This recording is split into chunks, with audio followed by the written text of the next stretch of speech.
you're everything to be able to fight this. I said there was. Well, like I said, the best I can do for you is get your fines and fees lowered because they've made mistakes there. And but you'll have to plead guilty first. I said, I'm not guilty. I put a post on social media to say I'm meeting up at the local park this weekend. You know, anybody who's suffering with mental health issues, whatever, and wants to get together, we can discuss what's going on. Don't be worried about COVID. It's not affecting the youth. It's not affecting the healthy. You know what I mean? Let's just meet up and discuss. So anyway, the first weekend I did that, 13 people turned up. And it was just happened to be 13 people that were involved with bodybuilding and stuff like that over the years that I'd known. They're all from outlying areas from the central point that I'd arranged to meet. And it was nice to see some of these people there. And it was just like a reconnection. Very spiritual it felt, you know, very spiritual. It felt like we were meant to connect that day. They're suppressing NABBA's growth. I have to call it out for what it is. So anyway, I've said to everybody this year that's running WFF shows, one way or the other, and I have nothing against the WFF, please do not take this personally, I've said, choose one or the other in 2026 because we're going ahead with or without yous. So if you choose WFF, you've got me blessing. But if you choose NABBA, come with us, you know. But you can't be two federations in the new year. In 1988, I won the tall class Mr. Britain. In 1989, I won the overall Mr. Britain. And then, well, there was a story behind that and all. I'm the only person to ever get banned by NABBA. Hey guys, not to take up too much of your time so we can get straight into the podcast, allow me to thank my sponsors quickly. Macro Foods, you can go to macrofoods.com.au and use code MTP10 to get 10% off all your orders. Nutrition Warehouse, your number one supplement store. You can go to nutritionwarehouse.com.au and you can use code MTP15 to get 15% off. And Alka Power Water, your number one alkaline water, found in many, many stores. Go down into our description and you can find out more. Eddy Ellwood, a fellow Aryan, actually. I'm an Aries myself. Eldest of 5, dad got him into boxing and competing, bodybuilding. Mum competed herself in a Miss Britain final. That's right. Adventurous kid, amateur boxer, powerlifter, strongman as well, bodybuilder. 6 times Mr. Universe, IFBB pro, competed in some big American pro shows. That's for sure. Extreme gym, a NABBA president and head judge, and a man who wants to let the system not control him or tell him what to do. Please help me welcome Eddy Ellwood.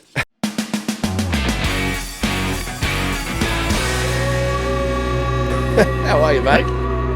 I'm all right. You're good? So you are the eldest of 5 children, is that correct? Yeah, I was born to my father, Eddy Ellwood Sr., and my mother, Sherry Ellwood, who was previously called Jackson. And I've got 4 siblings, so I'm the eldest of 5, yeah. And are you the only one who's into sport or bodybuilding? What do they do? So I grew up, like, say, boxing. Yeah. One of my younger brothers also boxed. And then as I got into bodybuilding, my second oldest brother, Carl, he got into bodybuilding too. Yep. Fantastic genetics, absolutely much better genetics than what I ever had. Wow. Trying really hard to get what I had, and he just didn't have the passion to keep it or the hunger to carry on. You know, he just he went by the wayside. But I would put him well above me if he did passion as me. Is he a towering inferno like you? Quite tall. Everyone's quite tall. No, he was only 5'10". He's a couple inches, about 3 inches shorter than me. What are you? I was 6'1", and a half I was, but obviously you shrink as you get older, so I've lost a half an inch here and there. Why do we shrink, Eddy? I think it's just the compression of our spine over time, you know. The gravity. The gravity. Yeah. Yeah. Yeah.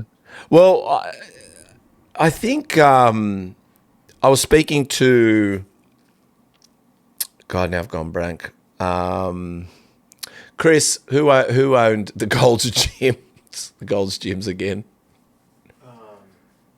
Ed Connors. I knew it was Ed because Ed Connors told me that a bodybuilding height is just before 5'10", and anything above 5'10", 11 is a wrestler. That's what he reckons.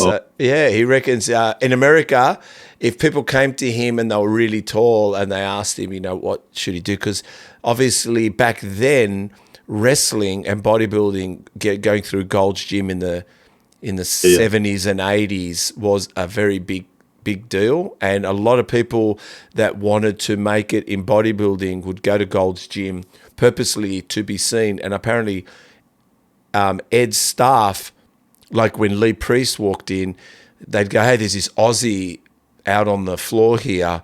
I mean, he looks phenomenal. And he came out and goes, they even said to him, do you have a pro card? I think he goes, no. He goes, right, we're getting, straight away, they go, called Dwight. Dwight comes around, calls Australia, Paul Graham, I don't know, whoever. Why the fuck haven't you given this guy a pro card? He got a pro card instantly so he can go into pro shows in America. But that's a bit of the story. Yeah. It's not very nice that he's disregarding anybody over 5'10". Well, yeah, I know, but they reckon that you could become a rock and roll wrestler. So I don't know. But again, since we're talking about height, I've always looked at the guys on stage and believing they're all 6 foot. I am shocked. Yeah. I'm shocked today how small they are. Yeah, exactly. It's very, very, it's creating that illusion on stage. I always remember that one of the shortest guys, but one of the most blessed physiques from Australia, winning the NABBA Universe, Sammy Ioannidis. Oh, yeah, I had him on, yeah. In his tracksuit, mate, he looked like a little boy. Yeah. But when we were on stage and his tracksuit was off phenomenal. He was absolutely phenomenal when he won the Amateur Universe. I know. That's what surprises me. And I guess... I don't know. It's gone other theories that we've got height. I mean, these guys, I think they blew apart the small man syndrome. They put us all in check. Well, the thing of the good big man will always beat the good small man. Right. Is you, because when you see a giant on stage, with it just does overshadow the smaller man. Yeah. And we have seen a lot of big heavyweights like since Dorian and whatever, Well, back in the 90s when I was competing with the likes of Dorian and Nasser and Flex Wheeler and Kevin LeBron, all them big names in such a short period of time in the 90s, there was a huge amount of talent, and it was hard to break in, mate. So let's segue into that, because I know you as NABBA, and obviously proud NABBA, Mr. Universe, and I've really come to understand now, because I've never competed, and I've enjoyed watching competitions, but I guess I never knew the difference between all the competitions, and obviously we all know Mr. Olympia. Mr. Olympia is this thing, but also hearing about Mr. Universe, but actually how far back Mr. Universe started and where it all began. And where Mr. Olympia come along? So tell me a little bit about that. Well, NABBA was the first major bodybuilding federation, was the Mr. Universe. Yeah. It started the first Mr. Universe was 1948, but it wasn't a NABBA Mr. Universe. It was run by the Health and Strength. And NABBA took over, the Health and Strength brought in NABBA took over the Universe name in 1950. So in 1949, there wasn't a Mr. Universe. But in 1950, Steve Reeves won the first Mr. Universe. Continued ever since. And Arnold won through the 60s, into the late 60s, early 70s. Bill Pearl, there was a lot of good old legendary names starting with NABBA. And Arnold, like I said, he was poached by the Waders to come and do the Olympia. And the Waders themselves even compete in the NABBA Universe. Hey guys, Steve here. I hope you're enjoying the podcast. I don't want to take up too much more of your time. You know the drill. We'd love you to subscribe. We'd love you to hit the notification bell. Why? It gets us out there, allows us to go and get bigger, better, greater. We've already had some great guests, as you know, but we want to continue this. We want to continue this journey with you. So if you could, hit the subscribe button, hit the notification bell so you're notified each time we put up a new podcast. Thank you for allowing me to take you away from the podcast. Let's get back to it. Or Joe Weider did, not both Weiders. Joe Weider did compete in the NABBA universe. And that's where I think he must have gotten the idea from. Even the Sandow Trophy, the first Mr. Universe winner was Steve Reeves. He won the Sandow Trophy. Wow. And taken to America. So the Sandow Trophy started with the Mr. Universe competition. I guess, like every good model, every good business, like McDonald's, then you got all the other burger franchises. I'm just saying, like all the other great businesses from, from Apple to Microsoft, you name it. Like, everyone wants to come along and get a piece of the pie. So obviously NABBA had, there was also John Torelli. He did amazing in, NABBA Universe wins. There's lots of good Australians came to take titles from that universe. It's I don't know if you won't know because, like I say, you weren't involved. But there's a guy called Joe Lopez who used to be the president of NABBA Australia. He brought teams of up to 16, massive quality teams, and they always took trophies away. And now Maria is starting to bring that back. She brought 10 to the universe this year, and they took some good titles away too. Yeah. What's Turek? What his name is? Sam. Second, a very, very good second in the professional Mr. Universe. It was give or take, wasn't it? Really, it was give or take. He was close. On the toned category, and a good quality toned category too. So, the Australian team is getting better. Yeah, look, I think I don't know if it's just me, maybe you can feel it, but there's an element of excitement going on at the moment. And I think that what happened to NABBA Australia? Was NABBA going crazy around the world, but we fell off? What happened? Because it seems like, yeah. So I left NABBA for a while to obviously go into Strongman for a few years. When I came back to NABBA, before I left NABBA, Joe Lopez was going through some personal issues. Yeah. So that time he was going through personal issues, a guy called Graham Lansfield was introduced as the interim president. So he took on the presidency as a part-time thing while Joe Lopez was, but because he'd done it for 2 years, we introduced him as the NABBA president of Australia. In that time, in 1997, a man called Klaus Hoffmann, who was the German president and international world president at the time, introduced Graham Lansfield to the WFF, which was a fitness federation, and NABBA had nothing to do with fitness at the time. So we weren't threatened by it because they said, we're only doing this for fitness, for bikini and for the physique classes. It wasn't about muscular bodybuilding. So we weren't threatened. But Klaus Hoffmann, because of ailment, had to take a step back, and Graham took over the WFF. And in that time he took over the WFF, he started transferring all the NABBA international countries to WFF2. As like NABBA stroke WFF, and that was never ever voted on. It was just brought in as like he saw a way of manipulating that. So the NABBA stroke WFF became a thing. So when I came back from the Strongman competition, I said, who's allowed this? NABBA's always stood on its own. It doesn't need another federation to ride its back. And I said, if you don't stop this now, it's going to ruin the federation. And it took the federation down to a weak point because the WFF then started including extreme muscle, extreme like an extreme bodybuilding type classes. So they were taking over all the classes, and they were putting pressure on NABBA. So Graham then started running the NABBA down in Australia to the point where he wasn't bringing teams to the universe, ones and twos, like 3, 4, 1s, 2s. The teams were getting worse and worse, yet he was supporting the WFF massively. So when I came back, a few of the reps had said, would you stand against him because we don't think anybody else is capable of taking the presidency off him, because at the time he had the NABBA World Presidency and he had the WFF presidency, so it was a big conflict of interest. And I said, yeah, well, I'll stand against him. So I won by one vote, because there was a lot of the WFF presidents were still voting for him.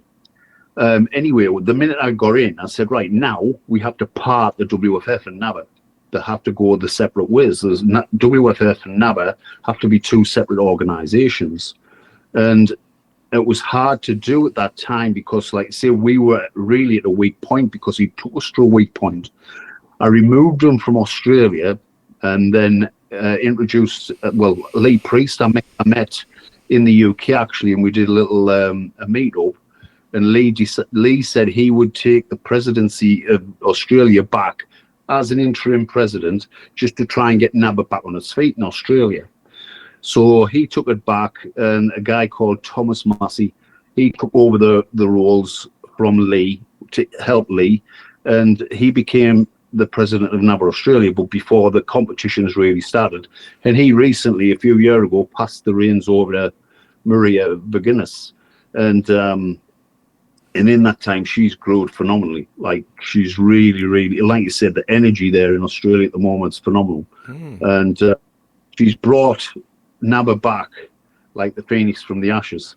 It's like, it's so inspiring to see how much work she's done and how much positivity she's bringing.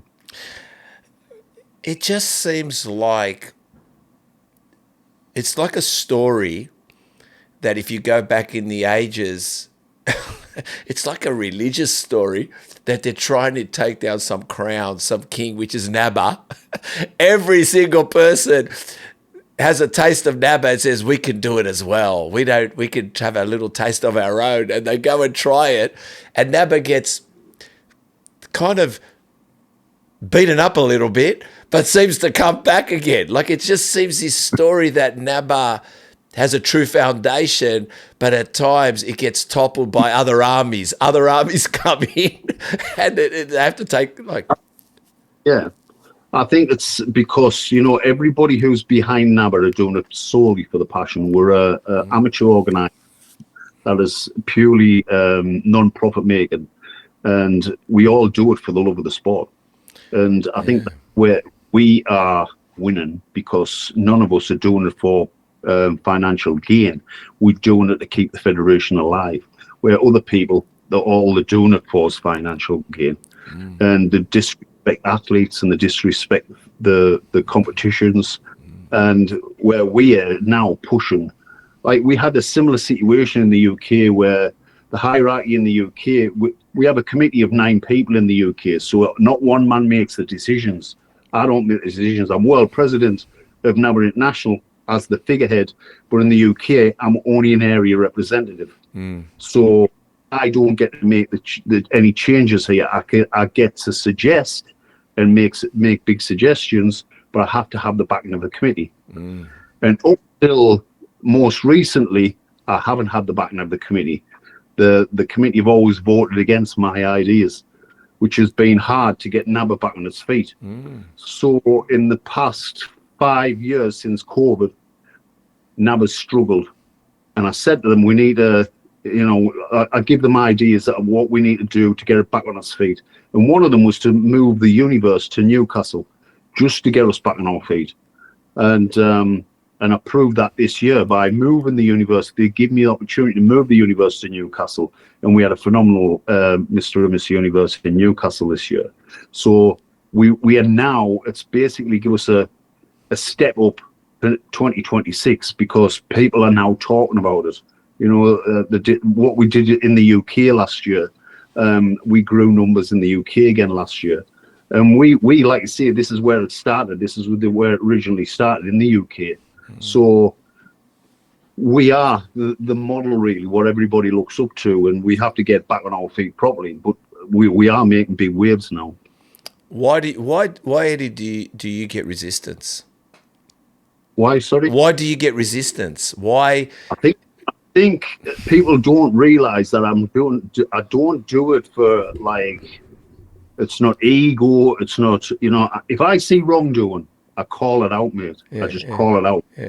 And doesn't matter what it is. Like, you know, who knows me story through COVID, and the government came. We're gonna talk about that soon too. I will call out the bullshit. And basically, if maybe I'll go about it the wrong way. I should try and get people on my side first before I call it the bullshit. Don't. I'm like you. It's our Aries. It's our fucking being an Aries, mate. We blow things up because they don't like it. We rock up. The fire sign rocks up, and they don't like it. I'm getting the very same now from the WFF presidents. Yeah. I'm going to give you a little, for instance, like some people who are still running WFF shows and supporting NABBA at the same time and not really supporting us. You can't give two. My dad has my late father had a saying: you can't ride two horses with one ass. No you chance. know what I mean? No chance. And this is where I'm saying, you know, they can, at best they can only give each federation 50%. But last year, one of the international presidents made excuses why they weren't coming to the universe because of ailment. But then a week later, the week before the universe, they're in Kuala Lumpur at the WFF universe. And like it sits with a bad taste in my mouth. You know, they didn't come to the NABBA Worlds in Australia because they were running the WFF Worlds in France. You know, they cannot surely they cannot see that they're suppressing NABBA's growth. You know, and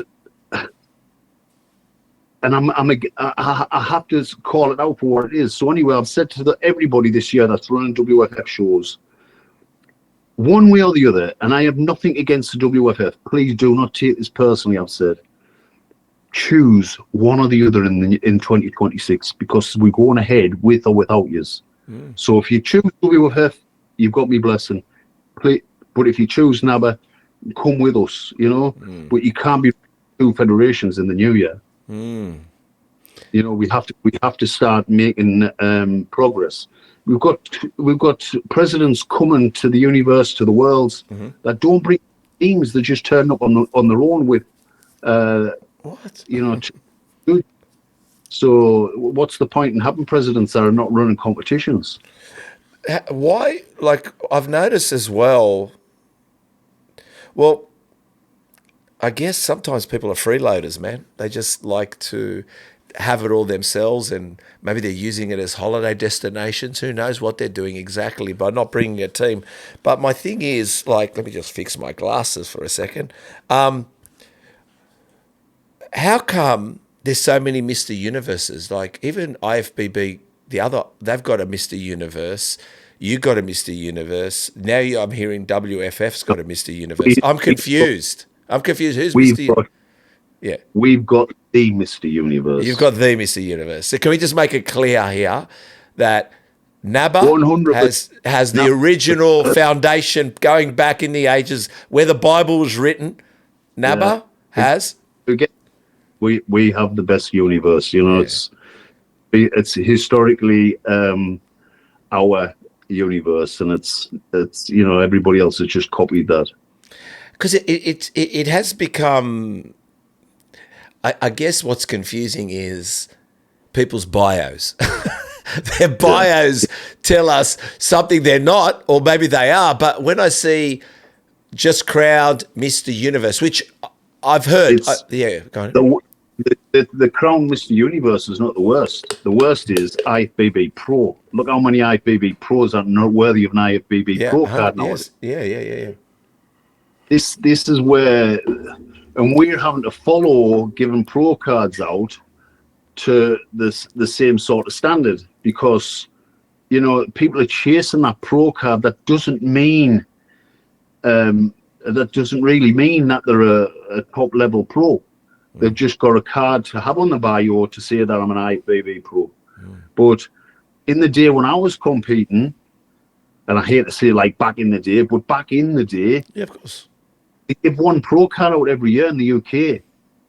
67 million people, and they give one pro card out to a man and one pro card out to a woman every year. That was it. So if you like, it took me 3 years to get my IFBB pro card. I won the NABBA Britain in 1989. I then moved over to the IFBB and got third in 1989 in the heavyweights. I came back in 1990 and got second. And it took me to 1991 to win the AFBB heavyweight title and the overall to get me pro card. Yeah. Well, the thing is, in the years that I've been, like I said, the 2.5 years of doing this podcast and learning, Chris laughed at me at the beginning because everyone that had a pro card had to come on the show, even if they were the number one cleaner of their business and they had cleaner pro. I said, who's that person?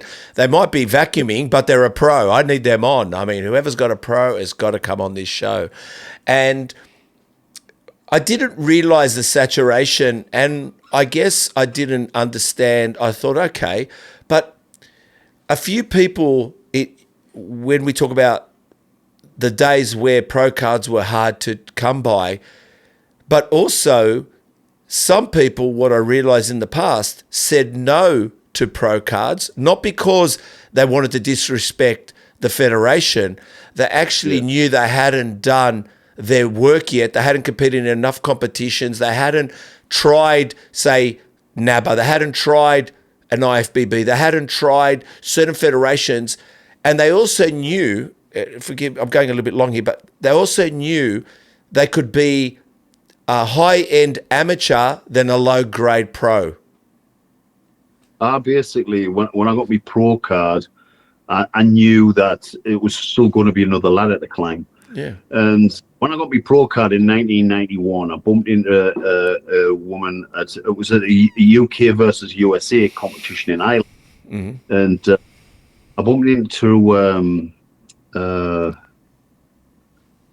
Diane Bennett. Mm-hmm. Well, it's Wag Bennett's daughter, Diane. Mm-hmm. She was running a magazine called Bodybuilding Monthly, and she asked us if I would start writing for her, and I did, and I started writing for her, and she said, "What's your plans for your pro show?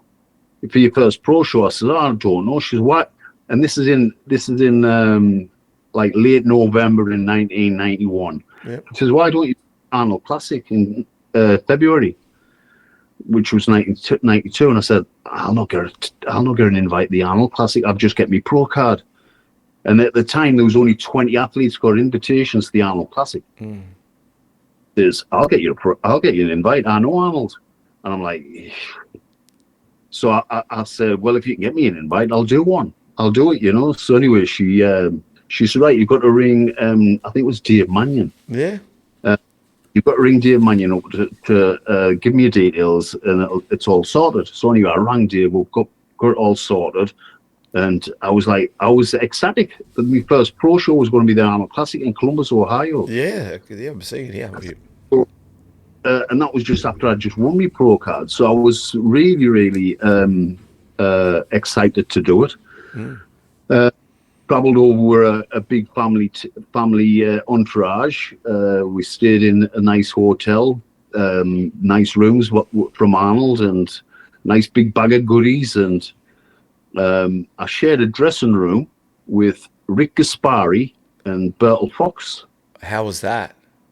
And that was just totally amazing, you know, because like I'd always looked at these guys, and I'm thinking I'm backstage in a dressing room with these guys, you know, and like, but it's the first ever time I've looked at guys backstage, and I thought I'm okay. I mean, I'm in with a shout. Good. When I was looking at Rich, wasn't like his normal hard self, and Bertel wasn't as like the quality I'd seen him. You know, he was big, but he wasn't the quality I'd seen. I thought I could stand a chance here, like not to win any of the show, but like maybe he's place top 10. Yeah.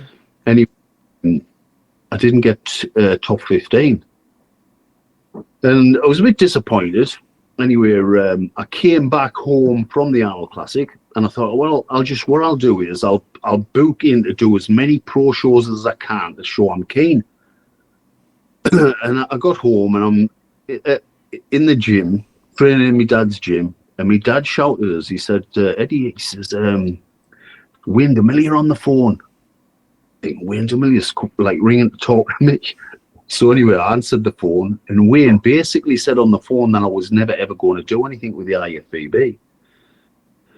And I was like, I beg your pardon. And that was the crux of the phone call was him to tell me I wasn't going to do anything with the IFBB because he said, you've got no arms. And I'm thinking, like, I know my arms at that point were weak. And I thought, like, but that's not how somebody who's running a federation should talk to a rookie pro.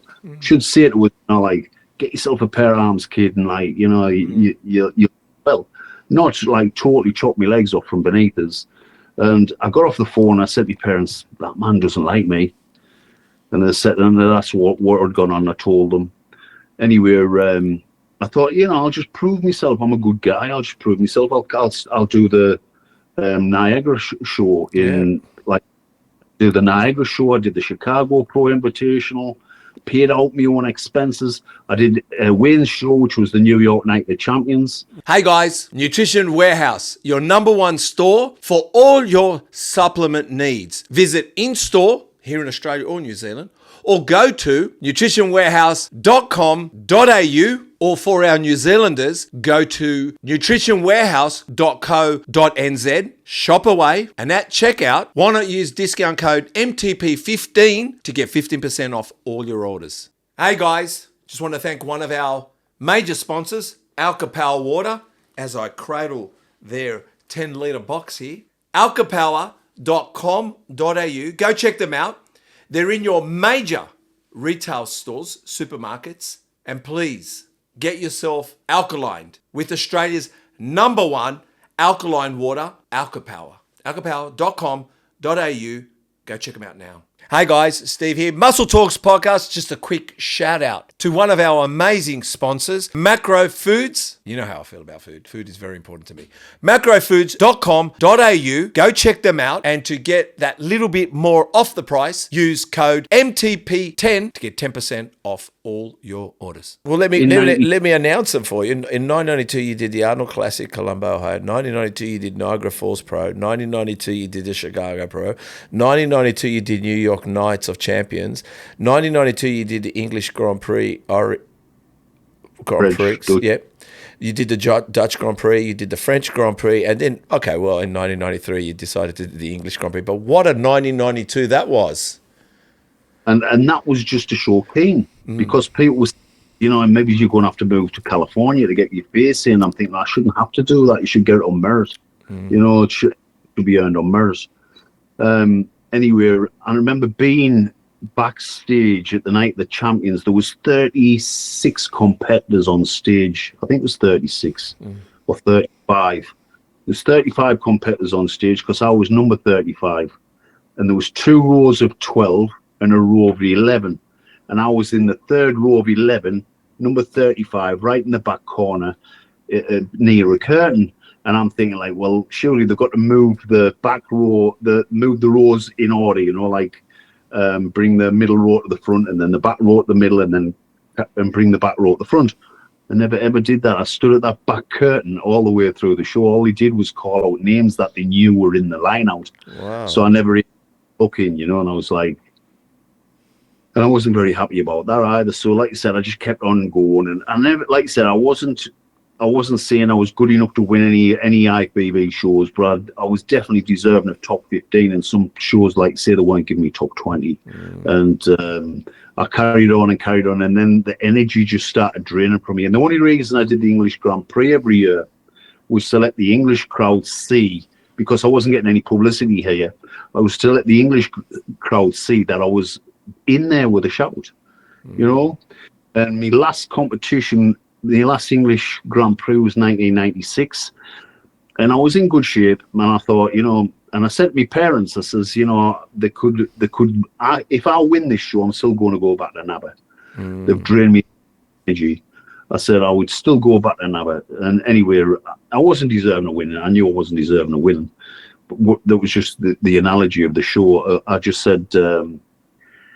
And the English crowd could see, and I believe I was deserving of a 5th, but they gave me a 7th, and they couldn't not place me in front of an English crowd because the English crowd were kicked off. So I got a 7th place, but the 7th place kept me out of any invites and kept me out of prize money. I went back to NABBA that year in 1996, 4 weeks later actually. I went back to the first, and I gained a 4th place in a good line out. And again, I don't believe I was fourth, but I took it on the chin because it was the highest place I'd had in 4 or 5 years. So I took that place but I knew then at that moment in time, while I was on the NABBA stage, that I was capable of coming back and winning that title the following year. And so I just set me stall out, came back in 97 and won the Universe, and then carried on winning for the next 5 years. After 4 years, I had to come back and do a fifth because nobody had ever done 5 off the trot. Are you still the only one with 5 off the trot? Yeah, I'm the only one to have won 5, never Mr. Universe. Why do you think, Dorian Yates was from England, I guess, and I guess he would have, and watching him progress would have, I'm assuming, encouraging. I don't know if you knew him personally and you were comrades, but what you could tell us a little bit about that if possible, but also what was it about, do you think, with the IFBB back then? Was it because they knew you came from NABBA? Was it something they were concerned giving you a title or whatever it was? No, I was never deserving of winning any. Okay, so you knew where you stood clearly. I knew exactly where I stood.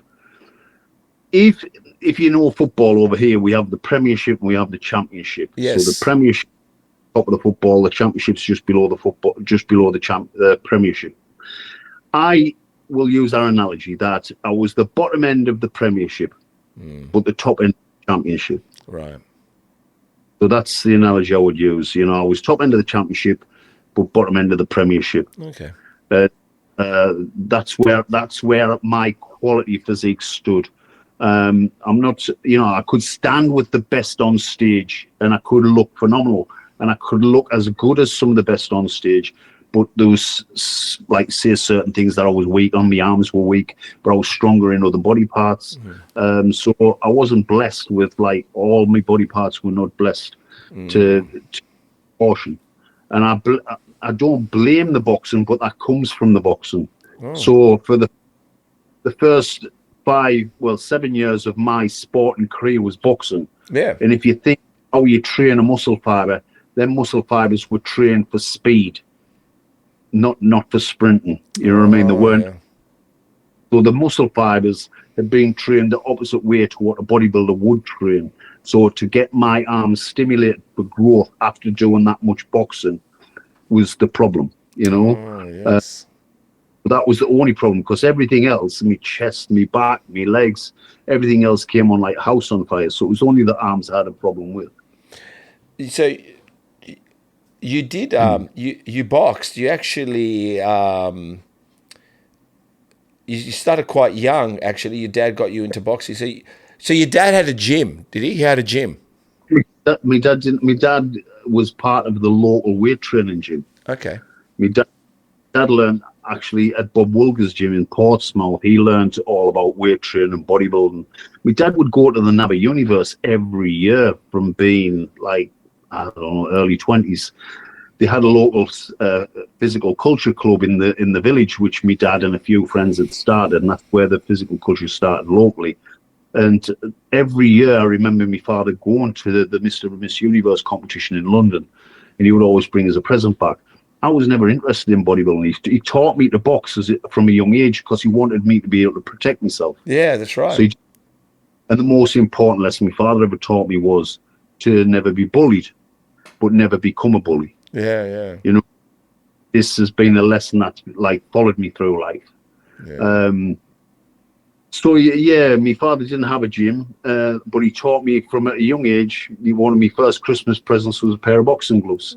He would get down on his knees, and I would just do a little bit of sparring with me on his knees. And then when I was old enough, he took me to the local boxing gym, and that's where I started, and that's where I got the love for the boxing. I never ever thought I would actually leave the boxing, but when I became 19, I was boxing at light heavyweight, and I was doing okay. I was actually coming into me senior boxer at the age of 19, but I was only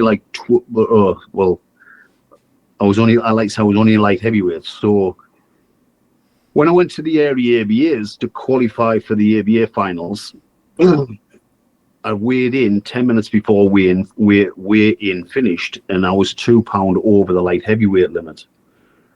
And my coach said it was just fight heavyweight because you haven't got time to take the weight off. Just fight heavyweight. And I was thinking, I'll be giving too much weight away. I'll be getting like £14 away in like weight to heavyweights. Yeah. Anyway, I did. I give that much weight away, and I beat two guys in preliminaries, and I got to the area finals against a guy called Manny Burgo, who was the English champion. Actually, he boxed for England, and he was a local guy, but he was a true heavyweight. He wore his England vest and everything, you know. And I had to box him in the area final, and I thought, like, I can't mix it with this guy. He's too heavy for me. So what I'll do is I'll box and move on. My coach said was, don't let him drop his body weight onto you. The minute he grabs hold of you, push him off, get round the ring, jab, jab, jab. And that's basically all I just boxed him for the 3 rounds. Anyway, at the end of the 3 rounds, the judges came to a decision, which was a majority. So a majority decision in boxing is 2 judges to 1 in amateur. So he got it like by 1 judge, you know. So I got 1 judge, he got 2 judges, and he actually said it was at the end of the fight, Eddie, I think you might have gotten this, because I boxed him and I played a clever game. But after that bout, I came away and I thought, I'm going to need to put some body weight on here. Yeah. So I went to my father, and it's the first time I'd asked my father for advice. I said, you're going to have to write the weight training routine, the diet out, so I can put some good tissue on to box heavyweight. And he says, why don't you give a junior bodybuilding show? So I said, yeah, it's an idea. He says, because at least you can put some decent muscle tissue on without putting too much body fat on. He says, you know, you'll be dying. So I thought, yeah, it's a good idea. So anyway, I chose a junior bodybuilding show, which was only 6 months away. And I put 10 pound of muscle tissue on and got leaner for this competition, which was in the October. I'd only finished boxing in the May. In the October, I did my first junior bodybuilding show, which was the Junior Mr. British Isles, and I won. And I thought, oh, that was quite good. You know, I've got a bit of elation from it, and I just thought I might just pick another show to gain a bit extra tissue, because I still wasn't heavy enough. I could still do with another 7 pound. So I picked another show, which was the Junior Mr. North Britain for qualify for the Britain final. And rumours had gone round that I wasn't all, without my knowledge, rumours had gone round from a jealousy in another local gym that I was not a junior. Well, the juniors in NABBA were, at the time, where you had to be 20 or under on January the 1st, which made you 21 that year. So you had to be 20 or under on January the 1st. I was 20 on January the 1st, but I turned 21 in the March. And the show was in the April. So people were saying I was too old. And I'd gone to this event without any identification. I just went, you know, like, I'm a junior. You have to show identification at the finals, but I didn't think I would have to show it at the area. So when I got there, the rumours were that I wasn't a junior. And I'd swore that I was a junior. Anyway, they wouldn't allow me to do the junior. I got on stage in the junior competition, and then they shouted me off because that's where the rumours started. So, and I would have won that junior competition that day, but they made me go into the novice category. So this is like less than a year of training. They make me jump into the novice category. Anyway, I got 3rd in the novice category. I went to the Britain finals and got 5th in a line out of 20. I got 5th, wow, which made within the first year of competing. So I thought, right, okay, I'm a mister now. And I thought, and the boxing just went out of my head. The boxing had gone, like the bodybuilding was now there. And I was like, now, so a year later, after doing the Junior British Isles, I competed in the Mr. British Isles. So there was a senior competition, and I won that as well. So a year after winning the Junior, I won the Mr. Then I came back the following year in what I'd gone to do the Junior the year before, and I come 2nd in the Mr. North Britain, and qualified for the Mr. Britain, and got 5th in the Mr. Britain in 1986, I think it was. Right. In 1987, I got 2nd to Basil Francis, who was a phenomenal winner. In 1988, I won the tall class Mr. Britain. In 1989, I won the overall Mr. Britain, and then, well, there was a story behind that and all. I'm the only person ever to get banned by NABBA. Did you know? Did not know that. Keep going. Yeah, I'm the only person ever to get banned by NABBA. And what happened was, when I'd qualified for the NABBA Britain, and my father had been approached to run a WABA competition, which was the World Amateur Bodybuilding Association. So he was running, he'd accepted this position. But at the time, we used to take, to the Britain finals, which were at Blackpool, we used to take 2 busloads of supporters, and we'd sell over 150 tickets. I had phenomenal support at Blackpool. And with this support, I was probably the best supported bodybuilder at the competition. So it was always like announced, this is Eddy Ellwood, sold 150 tickets, blah, blah, blah. And I think they got a bit worried that we were going to take the support of NABBA to the WABA competitions. So when my dad got the position as WABA representative, I did 2 guest appearances for WABA. And they banned me, but NABBA had never ever been political. Never in the whole time NABBA had been going, it's never ever been political. IFBB, UKBFF, always political. If you did another federation show, you definitely got banned. But NABBA never banned anybody. So I thought, well, you can't do that. I've qualified for the Britain. So I went to see a sports barrister. I was unemployed at the time, so I got legal aid. I went to see a sports barrister, which was 2 hours away in Leeds. And the sports barrister took it to court. And all this time I had to train for the Mr. Britain title, not knowing whether they were going to allow us to compete or not, because they'd already banned us. So the court case was on the eve of the NABBA Britain final in Leeds, which was like a good 2.5 hours away from the Britain final the next day. So it was in Leeds, and it was in Crown Court. So anyway, I had to train, like I say, train and be in the best shape of my life without knowing they were going to allow us on stage. So I turned up at court in Leeds on the Friday, and NABBA hadn't sent anybody. They just took it for granted that they thought I was banned from doing the competition. That I don't know whether they thought I wouldn't go to court. But anyway, I got to court, and the judge said, right, Mr. Ellwood, he says, because NABBA haven't represented themselves today, he says, I'm going to grant you an injunction to compete tomorrow. He says, and that injunction will be served in Blackpool tonight. He says, and it'll be served on the officials, and you will get to compete tomorrow. And I was like, over the moon. So we drove back home to the 2 buses that were waiting for us. And at the time, no mobile phones or anything, so we couldn't pre-warn everybody. So they were just all in uproar when I got back. They were just over the moon that I was getting the bus, that everybody like cheered like mad. We drove to Blackpool, and we were in the boarding house that night, the eve of the Britain final. And the guy who'd been sent to give the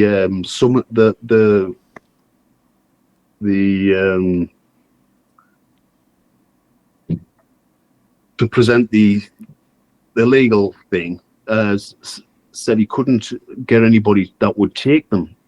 He'd been to the hotel and he couldn't get anybody that would take them. So he says, I need to actually see who's who. He says, I need to know who's who so I can actually present them with them. So my brother says, well, I'll come round and I'll point them out. So my brother went round to the hotel. He pointed every NABBA official out to be served with them. That was where I was looking for, to serve them with these things for me to be able to compete the next day. Then I turned up the next day, and I was walking into the main hall, and one of the NABBA officials, who was a friend of mine at the time, I thought he was a friend, a Scottish official, came wandering over to us. He hadn't heard any of the news. Well, none of them were really privy to it, really. And he said, hey, Eddie, what are you doing here? I said, I'm here to compete. And he looked in shock and he went, oh, but you're not. And he stormed off. And as I was sat in the auditorium that day, I got a call from Tony Sullivan, who was the NABBA chairman at the time.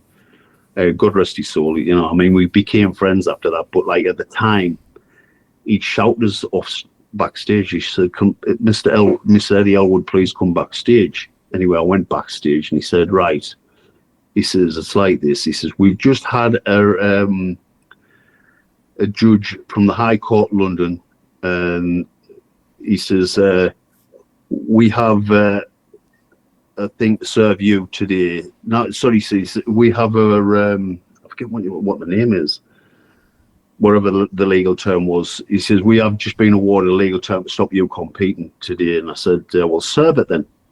He said, we don't have to. I says, you do, you have to serve it for me to be able to, for it to stand. He said, no, we don't. I said, you do. And I says, if you don't, I'm getting on that stage.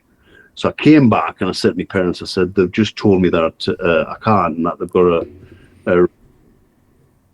they've got something from a judge in the High Court London. And I said, I know they're bluffing us, because who's going to get like a judge in the High Court London on a Saturday morning? Yeah. You know? So I knew they were bluffing us anyway. So anyway, they shouted us back again. I said to my father, I says, come with us. I said, so you can witness what's being said, you know, in case it has to go back to court. So anyway, he came back with us and he witnessed what was being said. And I said, listen, Tony, I said, I'm getting on that stage. Regardless of what you say, if you can't serve the thing to stop us from competing, I said, I'm getting on that stage. So anyway, I ended up getting on the stage, and I knew I had to be at my best. And this is where I know from the judging, how the judging works now. I was worried that everybody was going to turn against us and I would get judged down. And that day, every judge had me first. There was 9 judges on the panel, every one of them had me first. I mean, I had turned up in good condition and right for that win. But what it showed me was the NABBA representatives, the presidents or area representatives, are not the judges. The judges are people from the areas who just, they only represent as a judge. And most of them are ex-bodybuilders. And most of them were over the moon with what I'd done. Wow. You know, wow. A couple of them came over afterwards and shook my hand and said, you know, well done on fighting that. You know, we were over the moon that you did, you know. And I suppose that's where I got the respect from. Does that happen today? I mean, I would have thought. No, I would have thought. Just me, maybe I'm a bit of a skeptic, but I would have thought the judges are aligned with the federation. Whatever the federation says, the judges have to kind of play into. Is that, or because it just seems so organic in the past, but doesn't seem so. I mean, it could be. I'm not a judge. I'm not a federation, and I've not competed. But I'm just wondering. I'm surprised that with all the kerfuffle, with everything going on, and I want to know where you find your tenacity from and your grit. But firstly, let's go back to this: how these judges threw salt on top of the wounds of these presidents. Like, I mean, they really showed up for their athletes. Does that? Yeah, that's what I was surprised about. Well, I think what you'll get is from NABBA, and what I saw over the years, growing up through NABBA with my father, going to the competitions, is a lot of area representatives at the time would say, my father got the invite because my father was a judge. My father got the invite on several occasions to go and judge for the northern area. And I saw it wasn't fair. You know, it wasn't done fairly. And I was thinking, like, this is not done fairly. It's the old boys club. You know, you can go this year because you're my friend. You know, pat on the back. I'll send you this year. You'll get your expenses for your hotel, and you know, it's a weekend away for you and the wife. And I thought, this is not getting done fairly. We're not seeing the best judges at the national finals. So I was awarded the judges chairman's job, and I devised a way of making it transparent and fair. So at every area show now, there has to be a minimum of 7 judges, and there has to be an odd number. Minimum of 7 judges at the area. I always have at least 9.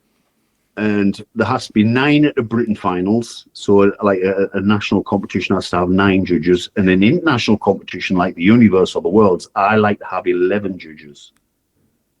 So what happens is you lose your highest and your lowest score on the total tally. So that removes bias. So if somebody's got it in for you and placed you well down, you'll lose that score anyway. If placed you too high because they're your friend, you'll lose that score too. Then you've got an average of the rest of the scores. Wow. So then after them scores are tallied and you've got a point system at the end, and the point system is rewarded in the placings, I work on how many judges have actually got the placings right. Well, if a judge gets the first placing right, say it's placed top 6, and they've got 6 placings, so 1 to 6 is in an order. And if the judges get all of them top 6 right, they can get 3 points for every one they're getting right. So that's a maximum of 18 points. For a placing that they're getting 1 removed, so say they've got first in second and second in first, they'll only get 2 points. If they've got first in third and 2 removed, they only get 1 point. I think for anything else, for anything less than like 3 places out, it's usually easy to score the first 3. So judges will say, "Well, I got the top 3 right. What's hard is getting the placings from 3rd through to 6th right." Right. Top 3 usually is standout physiques, but getting 3rd, 4th, and 5th, like 4th, 5th, and 6th right, is a lot harder. So that's how we judge the judges. So the judges are marked on points. All their points total up for every class. I total all them points up for every class. Then I work out who were the best judges in the whole competition. So from area shows, I take 2 from each area competition, whoever the best judges are. So it's not bias there. So you can remove the bias as well as for judges. You take the 2 best judges from every area to the national finals. And then from the national finals, I'll pick 4 of the best judges to judge the universe. So, in other words, you know how to filter them out as well. Yeah. So we can, like I say, we filter, because I've been a competitor, competitors deserve the best judges. Oh, look, I totally agree. I don't know. Yeah. I'm definitely starting to understand that. I've sat with a few people like yourself, and I've sat with some. I haven't really sat with many federations. For some reason, the NABBA is coming in thick and fast on this podcast, and it's not. I'm not biased. I'm just because I've gone to a show, Sam Ioannidis, Terry Mitsos, Justin Wessels, Grant Mayo, this person, that person. It just seems like, I think all of a sudden, do you know when the cracks appear and start opening up and then people are climbing through? It just seems like the past is coming back to show where foundations were laid and why people competed. And what I found was, and what I've embraced, and I'm seeing it today, everybody's looking at one prize. And it's a great prize. It's a great prize. Let me just say that. But everyone's looking at Mr. Olympia as the be-all and end-all. But what they don't understand is that's a needle in a haystack, meaning, yes, it's great to have that aspiration, but it's like saying you are not going to go to the you're not going to play for any soccer team until you get to play for Manchester United, or you play for whoever you want to play for. In relation to playing soccer, I guess we'll use that analogy. So I found that, but I'm finding there's people that are running federations, and I want to call out like a natural federation here in Australia, NBA, Natural Bodybuilding Australia, but especially Stu, this guy Stuart. He sounds like you. He built his federation, or he's in his federation for the athletes, but seeing where there's seems to be bias and flaws in other ones. Not that they're better or worse, but really doubling down on the judging part. Like, it seems like the judging part seems to be not paid attention to. Everyone's doing the fanfare, the marketing, everyone's trying to, but no one knows an athlete turns up feeling like they've been actually awarded the according position, even if it's 6th, 1st, 10th. Athletes appreciate that more than thinking that there was something not done right. Does that make sense? Yeah, yeah. Well, you've always got athletes that are going to listen to the family and friends and say, "Well, I had you second, or I had you third." Real, they're not real judges. They're not judging from a balanced physique. Yeah, I find it And hard. if you've got 11 judges, the average judge is not wrong. You can't. You've got to take some There's no backroom decisions made. Yeah. Impossible to do. We've got it that transparent now. All the judging papers, the full 11 judges' papers at the 11 from the universe go to the adjudicators. The adjudicators tally them up, take the highest and lowest scores off, even down to if two competitors draw on points. Yeah. If there's 7 judges and you mark the 2 that draw on points against each other, there's got to be 5 judges against 4. Sorry, 6 judges against 5 in the 11 judges. 6, 5. So we call that count back. So 6 judges had over the other 5, even if they drew on points. Yeah. So we count back. So a person wins on count back, even though they drew on. Yeah, it's like I said. Look, I can never pick them. I look on stage and think, unfortunately, I can only pick phenomenal and shit. I don't know how to find the middle ground. Everyone looks either phenomenal or you think, I don't know, they don't look too good up there. But I have to say, yeah, I do appreciate, I do understand later when you go back and have a look at it, and even through photos or seeing them off stage. Sorry? And also stood at the back of a room, a competitor looks completely different to you stood on top of them. Oh, yeah, yeah. And from the back of the room, a lot of people look a lot better from the back of the room than they do close up to them. Yeah. And so people get impression and think, well, he looks better than him or she looks better than her. And until they're actually on top of them and they're only a few feet away from them and see the real condition and the real, see every little dimple in the skin, then you can't make that decision from way back at the. Where do you get your tenacity from? I mean, most people wouldn't do what you did, go to the court, which is so many hours away on the eve, rock up that morning knowing you've got a federation against you. So you've walked in this room, you've got the federation against you, they're pulling you out the back, but you're going on stage, they're pulling you out the back, you're going on stage. You're going on stage in some ways not liked. How do you stay in that frame of mind? How do you teach someone or someone listening to be in that frame of mind to take on a system? Because we're going to take on the biggest system you have taken on, but how do you do it when sometimes, and I'll just say this one more thing, when you take on a system, you're predominantly alone. Though when you are in the system and you accept the system, you're part of the crowd. So same as the federation, you could have just sat back, okay. But what is it? What is it with you, Eddy? The drive to succeed and the drive for everything that's right. It's I will fight against any bully. There's nobody ever bullied us, and I worked the nightclub doors through the year. I've had security businesses. I've never let a gangster put on me. I've never let anybody put on me. I've always stood me ground. And like I say, that transpired when lockdown hit and COVID. Nobody. If I think something's wrong, call me stubborn, call me what you want, but I'll stand on, for what is right. I'll always stand on for what's right. So most recent, from what I read, you had a gym called Extreme. Yeah. How was that? Yeah. How long did you have that for?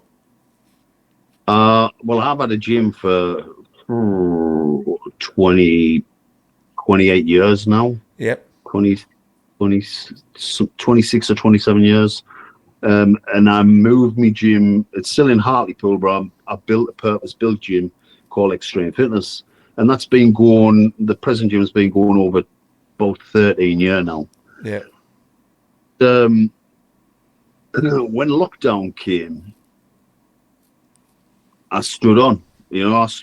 Everybody's worried about this big bad virus going around. So I sat back and I watched what was happening. I shut my gym in lockdown 1 and watched what was happening. But I smelt a rat straight away, and I started questioning straight away. And 6 weeks into lockdown 1, I lost a gym member to suicide. And a week after he committed suicide, another gym member rang me at 1:30 a.m. in the morning. And this gym member had never rang me before in his life. So when he's ringing me at 1:30 in the morning, I know there's something up. Wow. And when the phone, I could hear him in a real panic situation in the background, but he had his family with him. But he was going through a nervous break. He was going through a breakdown. And I said to him that night when he rang me, I said, listen, he was an Asian kid. And I says, listen, I says, Imran, I says, ring me in the morning. And if I can open the gym for you for an hour, I'll open the gym. And got off the phone, and his family were with him. And I tried to ring back the next day, and I couldn't get a hold of him. Tried to ring back the following day, I couldn't get a hold of him. On the third day, I got a phone call back, and I thought, I answered it, and it wasn't him, it was his sister.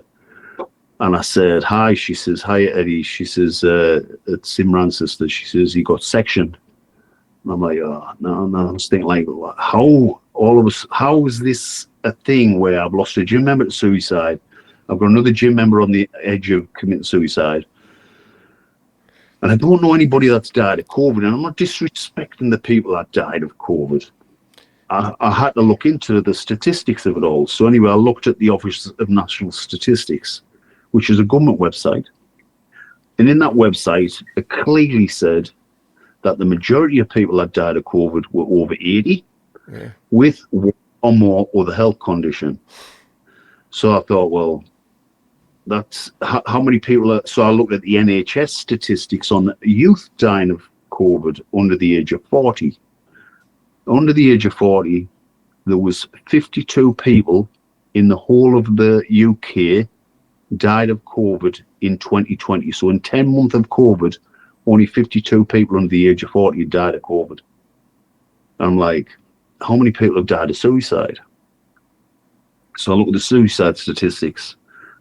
And the suicide statistics reveal that in my local area alone, not nationally, in my local area alone, there was 4 times more suicides in my local area than what died of COVID nationally under 40. There was 211 suicides in the northeast of the UK, and there was only 52 people that died. So I wrote to the council and I wrote to the police, and I said, "Listen, I says something's not right here, and I suggest that you do some health and risk assessments."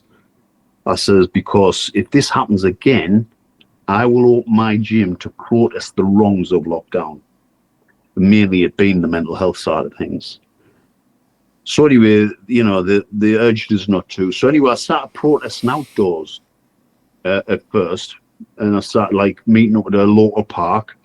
And the first week, I put a post on social media to say I'm meeting up at the local park this weekend. You know, anybody who's suffering with mental health issues, whatever, and wants to get together, we can discuss what's going on. Don't be worried about COVID. It's not affecting the youth. It's not affecting the healthy. You know what I mean? Let's just meet up and discuss. So anyway, the first weekend I did that, 13 people turned up. And it was just happened to be 13 people that were involved with bodybuilding and stuff like that over the years that I'd known. And all from outlying areas from the central point that I'd arranged to meet. And it was nice to see some of these people there. And it was just like a reconnection. Very spiritual, it felt, you know, very spiritual. It felt like we were meant to connect that day. Yeah. And I said, you know, I'm going to make this bigger next week. I'm going to put a bigger post on social media. And this was during lockdown 1. And I said, I'm going to put a bigger post on social media. So I put a bigger post on social media. And to grow it that week. But I started thinking like, and this was at a time when Black Lives Matter were going around like everywhere.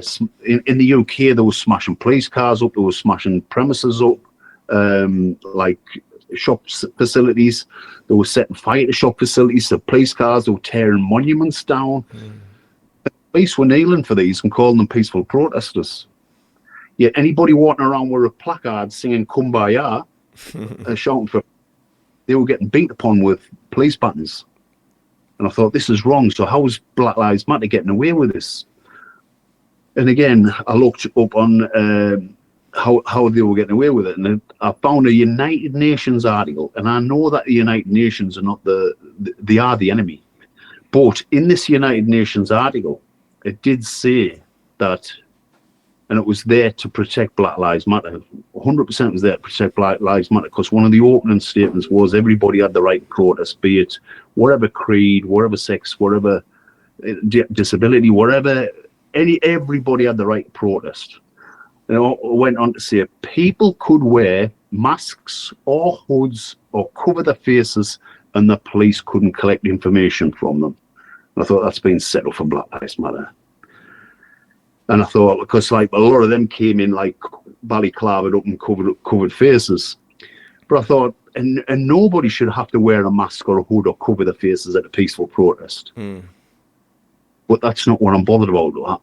None of us have to wear it, but I'll use the bit where it says the police cannot collect information from them. So I use that piece. It also went on to say, world leading expert Christoph Heinz said, everybody has the right to protest, and COVID-19 could not be used as an excuse to clamp down on people's fundamental freedoms. I thought, that's fucking me golden nugget, bingo. So I laminated that article and I put it in my back pocket.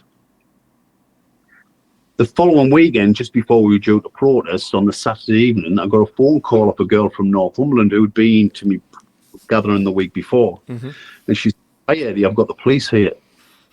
I said, and she says, "Well, I want to know if they can talk to you." Well, Northumberland from me is about 2 hours away.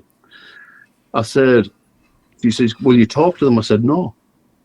She says, "Well, they just want to talk to you." I said, "I don't want to talk to them. I'm not doing nothing wrong." I said, "You tell them police, if they've got any problem with what I'm doing, to get my local police to come and knock on my door." Anyway, she says, they just want to, they want to know what it's all about. I said, "Well, they know they've read the social media post." She says, "Well, the chief's going to ring us back tonight. Is it okay if I talk to the chief?" I said, "You can talk to who you want." I said, "No problem." So she rang us back that evening late on, and she said, "Hi Eddie," she said, "I've spoke to the chief, and he said, can he turn up with a liaison officer?" I said, "That's fine, but I'm not preventing anybody from coming." I said, "If you want to turn up with a liaison officer, we're not doing nothing wrong." So to be precautious, I rang a few of the bodybuilders up that were there the week before to say, "Listen, do not act up." I said, "There's police coming tomorrow." I said, "Be on your best behaviour. Do not act up, and don't show them that we're peaceful." I said, I pre-warned them. Well, one of the guys that was turned up at the park was an ex-boxing friend of mine, call him Jimmy Croft, and he turned up at the park, and now before we were due to meet to go for a run round the park. As I'm driving up with my son in the car, my youngest son Max, as I'm driving up with my son in the car, he was only about 6 at the time, the phone rings, and it's Jimmy. He said, "Hi Eddie, it's Jimmy." I said, "Hi Jimmy." He says, "I'm just letting you know," he says, "there's a police presence here." I says, I know about it, Jimmy." I says, "I was pre-warned last night. I forgot to ring you." I says, "But," he says, No. He says, "I don't think you get what I'm saying." He says, "There are presence." He says, "There's 3 van loads and 3 police cars full." And I started giggling to myself in the car, thinking I've got this thing in me back pocket laminated that I'm just going to show them when I get there. Anyway, I get there, and it's a big park. And as I drive in, I drive past one van load of policemen. I drive down to where this amphitheatre is, where we'd arranged to meet. There was another big van load parked outside the amphitheatre. There's a van load on the opposite side of the amphitheatre, and there was a few police cars dotted about. And I had to park right next to the policeman's, the chief of police's car. So I parked there, and I got out of the car, and it was a bit of a comedy sketch look, really, because the liaison officer was tall and thin, and the chief was only short with a flat cap, and it looked like a bit odd, So as I got out, they both had on, and he's looking at me like this, and he says, "Mr. Ellwood," he says, "Is that Mr. Ellwood?" I says, "Yes." I says, "How can I help you?" He says, "I'm here to tell you, if you're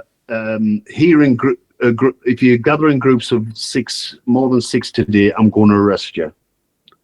I said, "Okay," because it was it was the pods of 6 they were actually bothered about. So I said, okay, can I have pods of 6 spaced evenly apart?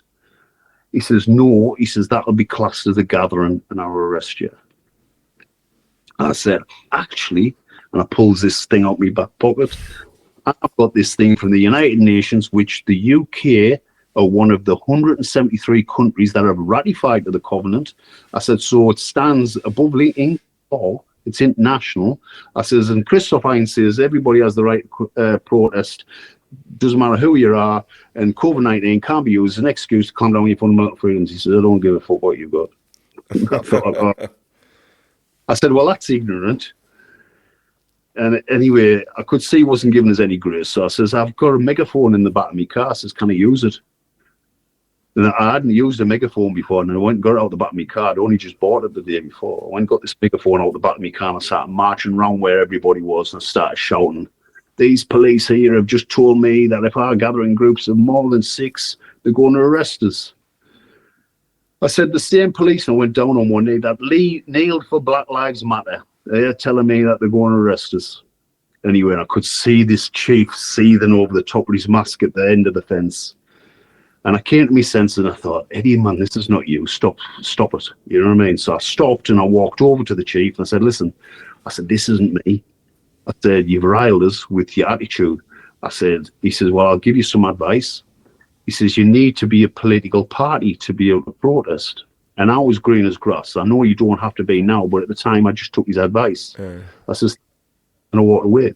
That Sunday evening, I drove home. I went online. I registered to become a political party. I emailed Northumbria Police and I emailed Sunderland Park authorities to say, under the United Nations article, for every weekend, every Sunday from now until whenever, I will be protesting in that park, come hail or shine. And they basically didn't have a leg to stand on. They said, yeah, okay. Wow. So I did that till the weather started getting cold like it is now. And it was around October time, and there was threats of lockdown 2 coming. Back to the article, and in the article it said everybody has the right to protest, be it indoors, outdoors, or online. I was already online and outdoors, so I thought, well, I'll take it indoors. They can't lock us down if it's indoors peaceful protest. So I put a notice up on the ramp to my premises, and it said, it is closed. It is only open for peaceful protest. And it had trespass, £10,000 fine. Any other business, telephone this number, which was my gym number for me to come outside. So that would stop the police coming and the council from coming without warrant or invite. So when they got to that roped barrier with the notice on, they were like stumped. I mean, windows were full of paraphernalia, no more suicide, peaceful protest, blah, blah, blah. People were coming in and using the machines. I didn't hide that. So I'd go outside when the police turned up and I'd ask them what they were there for, and they can only be there when in support of the council for breach of the peace. And I was always peaceful, so I would say, what are you here for? And they would say, breach of the peace. I said, well, there's no breach of the peace. You're dismissed, you know. So, but they didn't like it because I was giving them a put up. But not once in 11 weeks that I was doing what I was doing did I get fined, charged, or arrested. Not once. They didn't know how to handle it because it was human rights. Yeah. They came to me window and they would say, but there's people training on your machines.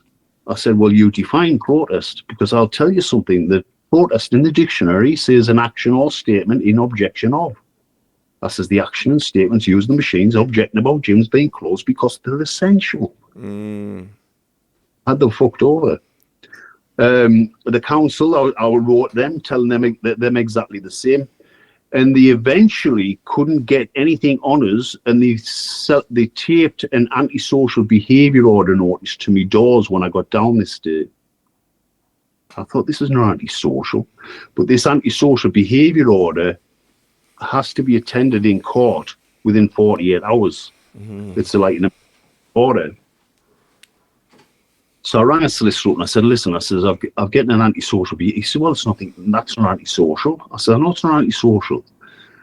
I says, can you meet us tomorrow so we can go over what I've been doing? He says, I can't. He says, I meet you a court on the day. Well, it was a 10 a.m. court case, and they met me at 9. And when I met him, he says, right, he said, what is it? I said, well, what have you been doing? So I said, I've been keeping the gym open to protest, a peaceful protest. I says, he says, but you can't have people training the machines. And I'm looking at this solicitor thinking, like, you're supposed to be on my side here, you know what I mean? He says, I said, how can I? I says, I've never denied people abuse the machines, but it's a peaceful protest, and protest in the dictionary says an action or statement in objection of. I says, and peaceful, there was no bother. You know what I mean? So it's a peaceful protest. He went, oh, well, leave it with us. I'll go and see what the local authorities have got on you. So he came back and he says, Eddie, this one's standing up in court. He says, the judges will be on their side. He says, because they've got video evidence of people using the machines. And he says, it'll cost you £100,000 to take it to a human rights court of law. And I'm like, I don't have $100,000. Like, I've been used the grants because of what I was doing. Yeah. So I had no money really. And he says, I'll help you. But he says, like, he says, you'll need $100,000. And he says, and I'm like, I don't have. I says, go and make an agreement with them, because they wanted to close me then from the February through to the July. Yeah. I said, go and make an agreement with them and tell them I will keep my place closed as long as they allow us to open the minute lockdown lifts. Because if lockdown lifts next week, I can't afford to lose my members to somewhere else. Yeah. I need to open. So they agreed to that, and they came over to try and make peace. And I said to the council, I said, this is not a win for you, you know. I said, it's an injustice against human rights. Yeah. So they eventually went, but I didn't give them any leeway. I constantly posted online how they were contravening human rights, and I constantly badgered them online. And they must have been sick. So I eventually got what's called a means test sent through the post, which is to ask you who owns this, who owns that, so they can take value of what you own and what your earnings are, and and I thought, I didn't even know at the time what it was all about, so I didn't even bother filling it. Never bothered. I rang the solicitor. I said, why have they sent us this? He says, I don't know. He says, just ignore it. So I ignored it anyway. I didn't fill it in, didn't send it back. Then in the June of that year, they decided to take us back to court. And I'm thinking, I agreed to keep me place shut. What are they taking us back to court for? They wanted to make an example of me.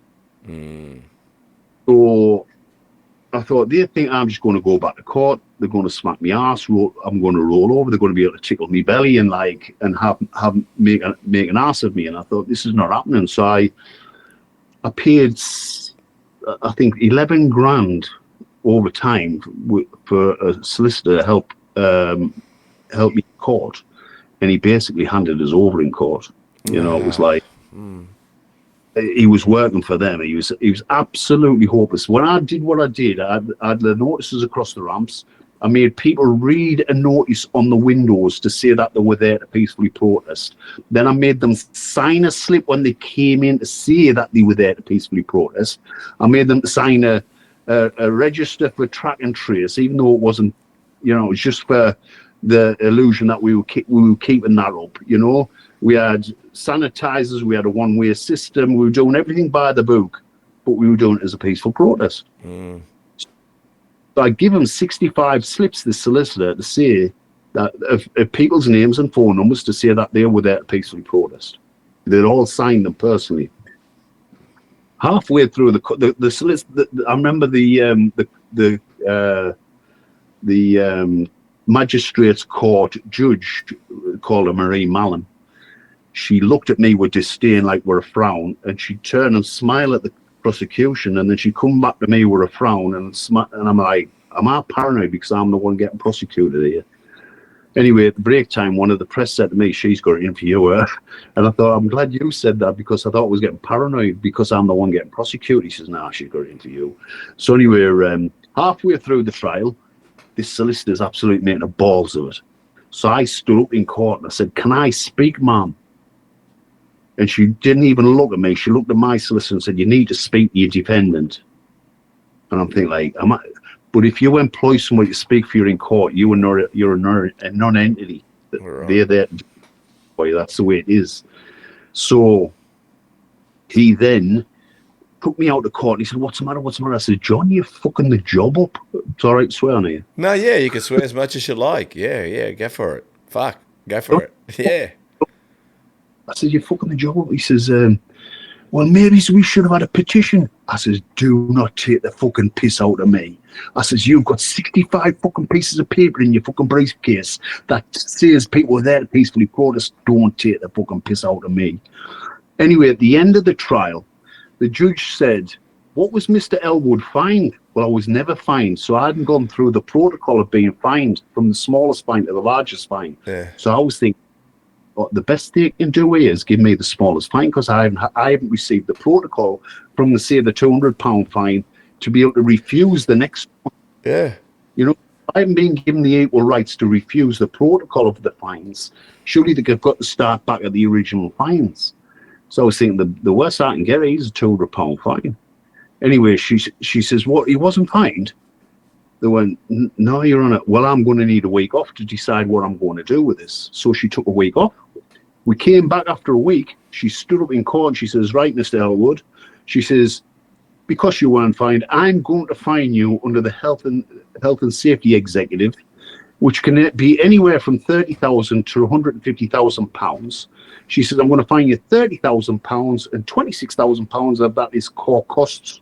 And she walked out the court. And I'm like bemused. I'm thinking, what the fuck's just gone on there? Anyway, I came out of court and I've decided I'm going to appeal this because that was wrong. So I put an appeal in.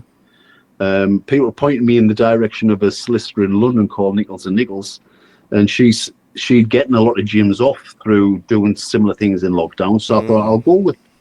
And she promised me that everything would be okay. Don't worry about it. Everything's all right. Blah blah blah.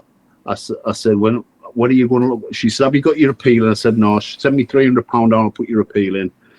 So I sent her £300 to put the appeal in. She put the appeal in. I said, "When we're going to discuss the case, I'll need £1,200 to look over your case first." So I sent her £1,200 down. She supposedly looked over me court case. Here we go. Then 2 weeks later, I rang her and I said, "Right," I said, "when are we going to discuss what we're going to do?" She says, "Oh, Miss Ellwood, I've just had some great news. Your case is not going to court till September." This is back in May. "Your case is not going to court till September, so there's nothing to worry about. We'll have a catch up back in the June or something." Well, I think she seems to know what she's doing. I'll just back off. So I backed off. June came round, I rang her again. "Hi, Lucinda, what's the crack? You know, are we going to discuss Mr. Ellwood? There's nothing to worry about. I've just had some better news. Your court case has been put back till December." So she says, "We've got loads of time, nothing at all to worry about. Don't worry." You know what I mean? So September comes round. She rings us. She emails us. "Hi, Mr. Ellwood, it's Lucinda. I think we're going to need that Zoom call. And I don't think you're going to like what I'm going to say." And I'm thinking, like, what, you 3 months to tell me that you don't think I'm going to like what you want to say? So anyway, I get on the Zoom call the next day and she said, "Right, Miss Ellwood, what it is," she says, "they made mistakes on your costings and what have you." And I know they made mistakes because the costings of like her charging me £30,000 health and safety executive, it wasn't brought in as prosecution evidence. It was never us as a defence. You know what I mean? So that was wrong. They also hadn't done a means test on us, so the fines should be a proportional fine. The fine was on the assumption that I had business that I could afford to pay that fine. It wasn't legally done or lawfully done. So I knew that they'd made a boo-boo. So anyway, she got on the phone and she said they made mistakes on the fines, blah, blah, blah. So I said, "Right, okay." She says, "If you'd have told the council and police what you were doing before you did it." I said, "I did." "Oh, well, if you'd said there was elite athletes in there training," because elite athletes had privilege to train in gyms through lockdown. I said, "There was." So I'm thinking, like, I'm giving you everything to be able to fight this. I said, "There was." "Well, like I said, the best I can do for you is get your fines and fees lowered because they've made mistakes there, and but you'll have to plead guilty first. I said, I'm not guilty. So she says, well, like I say, that's the best I can do for you. So she says, and you've got 2 days to let the council know your direction. And I'm like, 2 days? My head was battered. I went to bed, my head was mashed, and I was like, 2 days. And I kept getting like messages in my head saying, defend it yourself, defend it yourself, defend it yourself.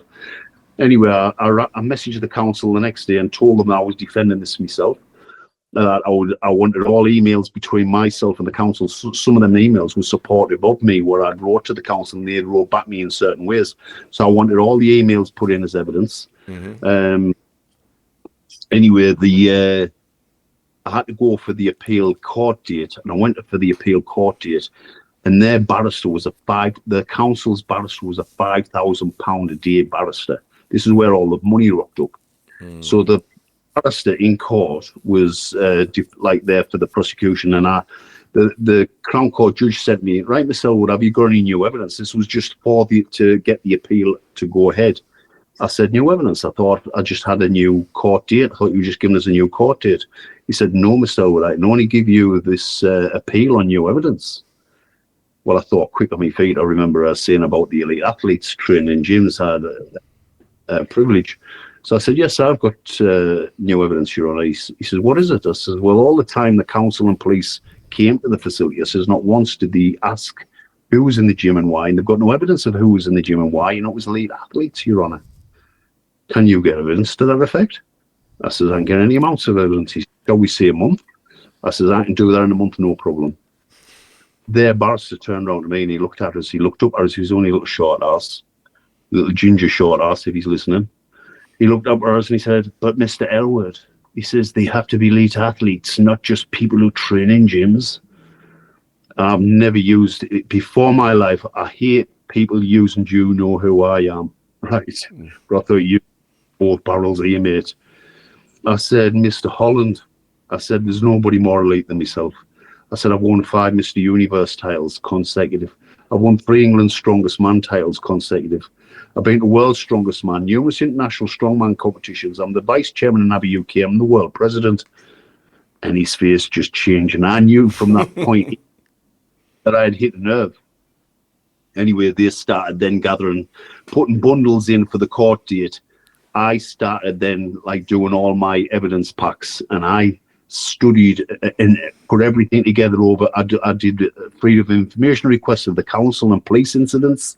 I triangulated it all. I'd also took body cam evidence, which was good for me, of every interaction I'd had with the police, and I knew it would protect us in the future. Well, I thought it would protect us. The police, even though they all wore body cams, never once provided their evidence because it contradicted what their statements said. They lied in their statements.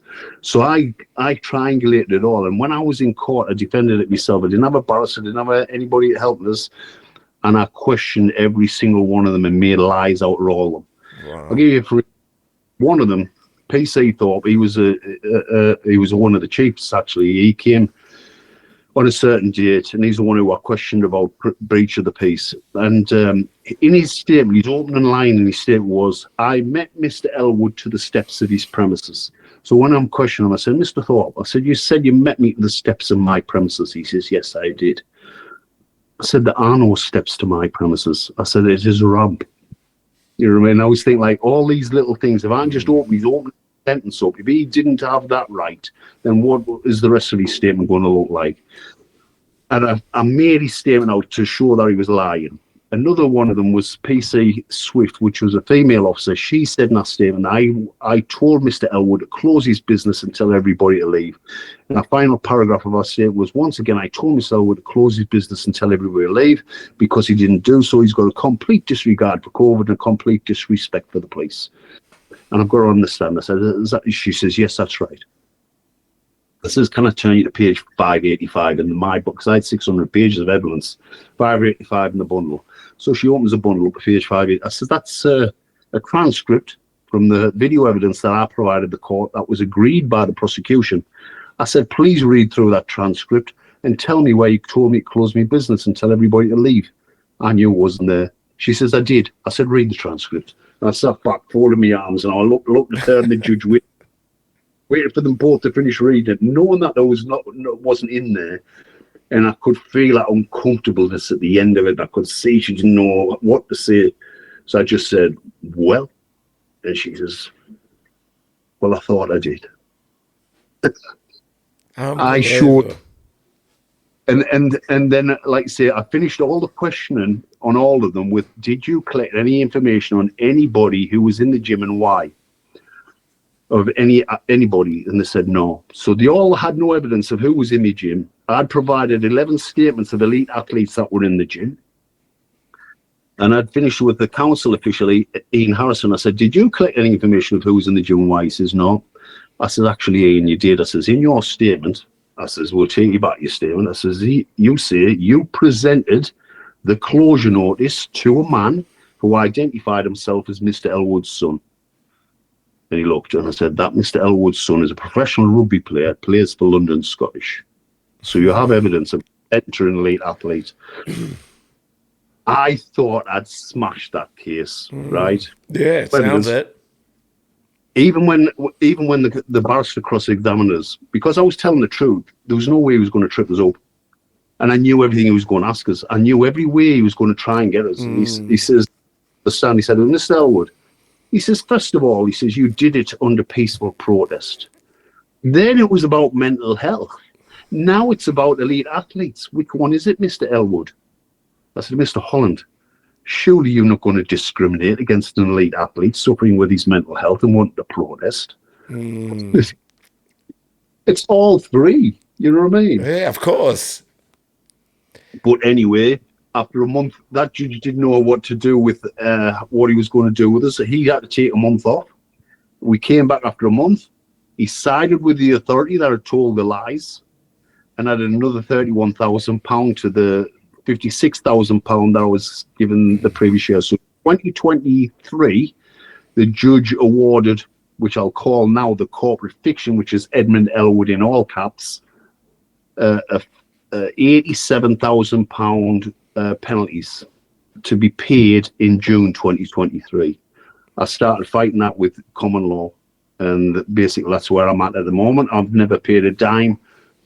I haven't been arrested. They haven't increased the fine because I don't consent to being the corporate fiction that they write to in the paper version.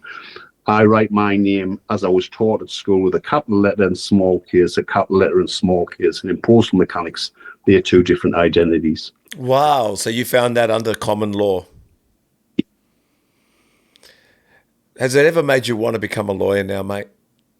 No, not at all. I would never, what it's shown me, it's enlightened me to how corrupt the courts are. I would never have believed it, because when people were saying you can't beat the system, and I was thinking, I'm going to show these people I'm going to beat the system because I'm telling the truth. I've got the facts, I've got the evidence. Even with the facts and the evidence and everything that I did, the rule against me. This showed the height of the corruption in the courts. Yeah, look, I think they are incompetent. And I think lawyers as well. I think and COVID unfortunately has revealed it all. We looked at doctors as something amazing. We looked up to them. We looked at lawyers as something amazing. Looked up to them. We really believed anybody academic had something to offer more than what we have to offer as someone that possibly just couldn't memorize a book, maybe couldn't sit in a room comfortably, maybe didn't like to go to an establishment, but was smart enough to survive in this world. But what COVID showed us was these people are basically textbook intelligence. They just memorize the textbook very well. They'll follow a system that says we go from here to here and not question it at all. But at the same time, they have enough power to decide what they want to do, when they want to do it, and how they manipulate it. And also, these judges aren't necessarily, when we say they're human beings, some of these people have such massive flaws in their personal life that they can sit in front of a courtroom and in front of us where we judge ourselves on our personal flaws. We try to be a better human being, a better father, better with, our sport, which is bodybuilding, dieting, encouraging others. But these people seem to sit in this chair and decide that they can lay down any rules or laws. And like you said, discourage the truth. Well, the COVID regulations were not law. It was legal, not lawful. Yeah. And in legal, Yeah, go ahead. Legal over the years, you can go no further than slavery. Slavery was legal for 200 years. It was never lawful. Yeah. You know? But that's what, yeah, but what I'm saying, exactly that. Like, but when I say the law, I mean, the law is handwritten. But like I said to you, it's even, I mentioned this before, it's even going to see a financial advisor. Some of these financial advisors don't know anything either. They just know which shares to buy into, look at your superannuation. There's nothing that they can tell you that there's a prediction of this is going to boom, this property market or this area or this stock. What they do is they just basically look at patterns and fundamentals and bank you into a herd of go this way. But you know what I mean? What I'm trying to say is, as the years go by, our doctors and our lawyers and everybody, they really don't have anything to offer us. Nothing whatsoever. I've had more assistance from genuine, normal people who've researched common law and have guided me on my journey. And like I said, with what I did, there was no victim. I caused no harm to any other man or woman. Yeah. So there was with no victim, there is no crime. The victim of their harm. Yes. He broke the law. Yeah. He came looking for me. I was peaceful. I kept myself to myself. Everybody that came to my premises came so on their own understanding. They did. You know, to cause anybody any harm. And that's basically what I'm doing. I'm fighting with that common law side of things.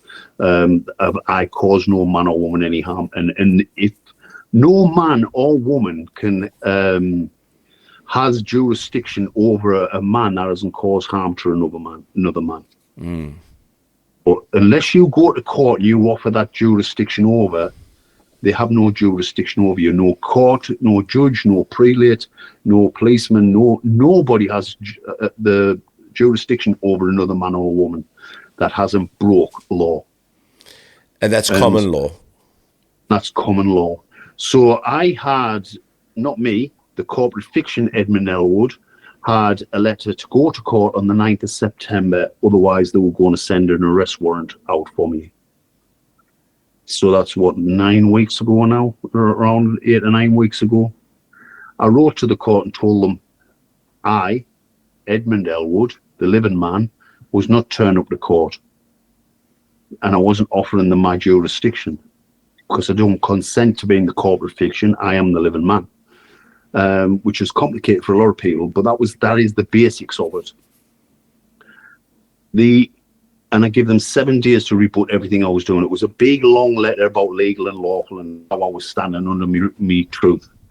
And I give them 7 days to rebut everything I was saying. They didn't reply. They sent another bailiff out. Well, bailiffs are then playing on the fear game. They come to try and frighten you with the arrest warrant officer on their arm. They can't officiate. They're not officers of the law. They're impersonating an officer of the law, which is a crime in itself. So them impersonating an officer of the law could do 6 months in prison because they're not officers of the law. Wow. If a policeman came to arrest me, when none of the police have ever arrested me for what I've done, if a policeman came to arrest me, they would be doing so without my will or my consent, and they'd be coming to arrest me to demand money, and that by definition is kidnapping. So I would have them on a kidnapping charge.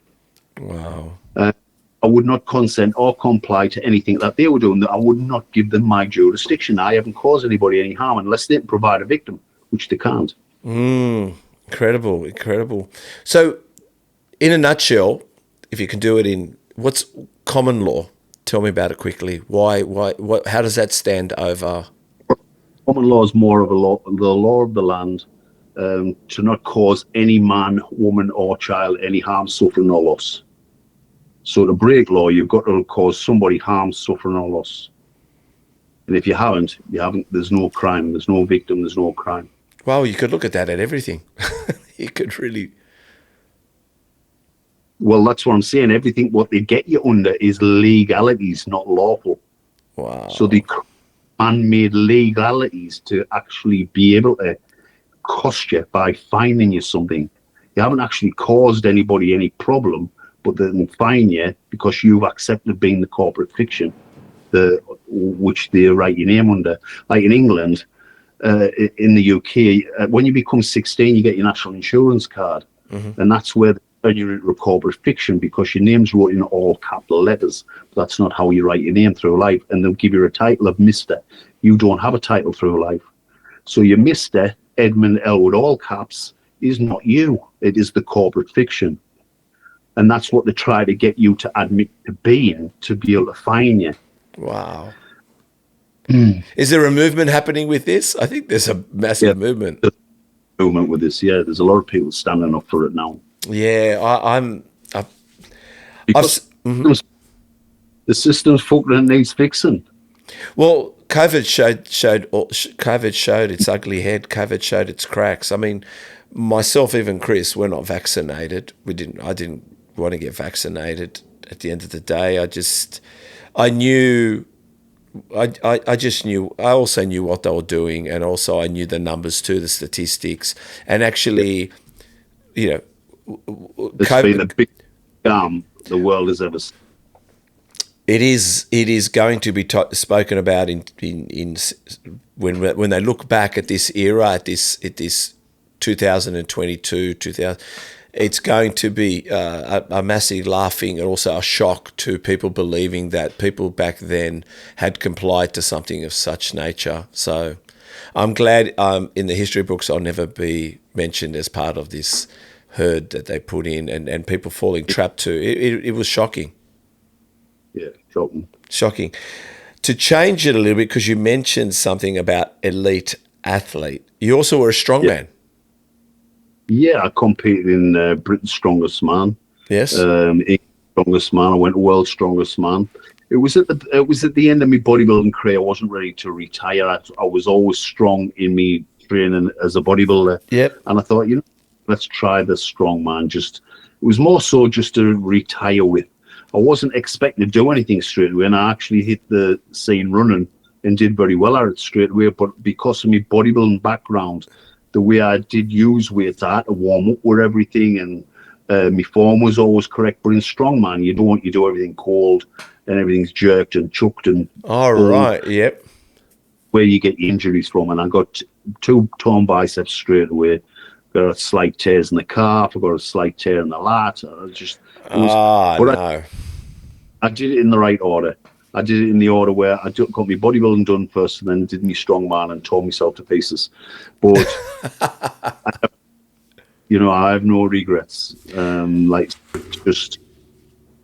I don't look back and regret tearing myself to pieces. It was another part of my life. We're here to learn. We're here for lessons of life, and they've all been lessons in life. And I've had a fruitful life. So, and it's not finished yet.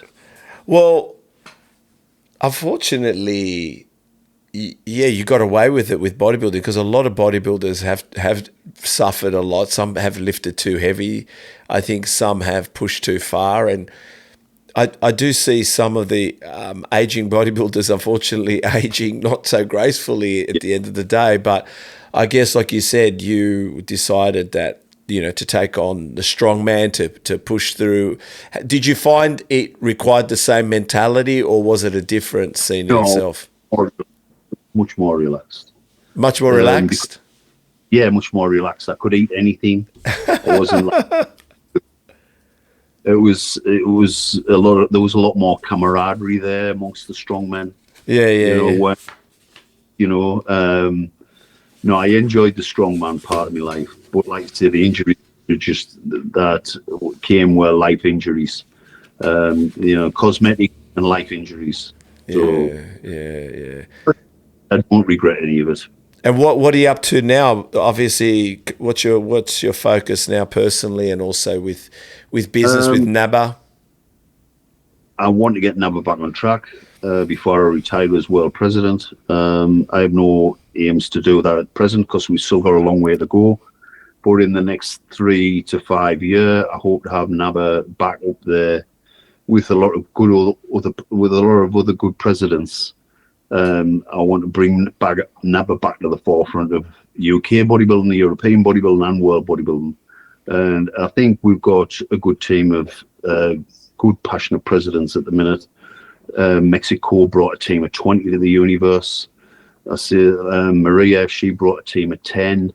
The Europeans are still like playing with the WFF a little bit, but if we can get them more on with us with the NABBA side of things, I think we'll see Europe take off in the next 2 or 3 years. I have a good feeling about NABBA. I have a good feeling about it. What about Korea? They're crazy about NABBA. Yeah, absolutely. I don't know, like, I'd just gone to Korea just before the universe, and the show was phenomenal. The stage was phenomenal. It's hard to put into words because you had to be there. Like, it doesn't matter what you see on your phone or your laptop or your iPad. It's nothing like being there. The actual stage production was phenomenal. It was, I can't see any Olympia being what they did. Like, they took a full couple of days, like, prepping everything. It was like being in a film studio. And it was, they did do it professionally, right? And like, I'm excited to see how we can work together over the next few years. Well, they pull some great athletes out. Let me tell you, some of the athletes are crazy. Yeah, got some fantastic athletes. I've never seen. I mean, they're phenomenal. It's amazing. You don't see them in other federations. These guys are monsters. They're crazy bodies, and well proportioned and really great muscle build. Like, they're very strong looking bodybuilders. Yeah, like I say, we haven't seen them on the world scene. They seem to have been wrapped up in their own little bubble of They have. Korea. Yeah, but why? But is NABBA, besides Mexico, growing in America as well? It isn't at the moment, but the Mexicans are taking it from America. I give them permission to grow it in America as like to call one of their competitions the Americas. So it's North America, South America, Mexico, and all the individual American countries. Yeah. Okay. Oh, that sounds like I said. I think it sounds. Like I said, it sounds exciting. I actually, maybe you can whisper to Maria. I think my podcast, because it's very neutral. It's one guy. It's not a gym bro thing. I think a federation sponsoring my podcast will do very well if it wants to grow. I think so. Like I said, it's a great way to grow a federation is by having a neutral party that's not affiliated with anyone talking about it. Because I think podcasts allow time and people to watch and have a listen, and also, see the sponsors that are sitting here, and obviously little banners. Chris Greer organises his banners. Obviously, I'm selling a sponsorship to the main president. But having said that, it'd be a good idea. I think so too, and I think like in the next few years, I think you're going to get a lot of good quality bodybuilders jumping ship from other federations to NABBA, and I think in that time you're going to get a lot of Australian bodybuilders that are going to start bringing awards back from overseas. Well, go on. That you're going to be able to promote. Well, I think at the same time, like I said, I mean, look, I don't want to make this a sales pitch. It is a bit of a sales pitch, but what I'm saying is, I think you guys are doing amazing, and I think again, wanted to talk in general. There's a few federations, but I'm really looking at it that what I'm seeing is this giving back to athletes, this great judging, which you speak about, and I do think, and I do believe. The fall to federations at the moment,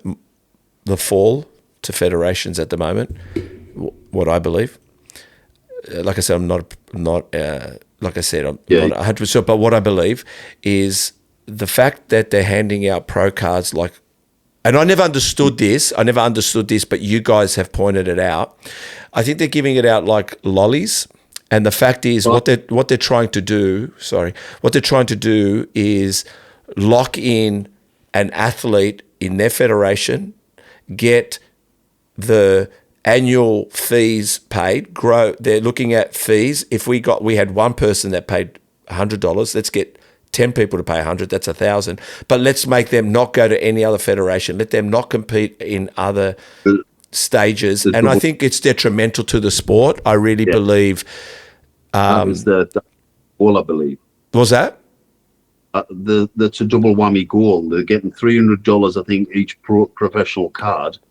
Yeah. Which is, you're talking like, if you talk 1,000 pro cards are renewing, there's $100,000 in cards.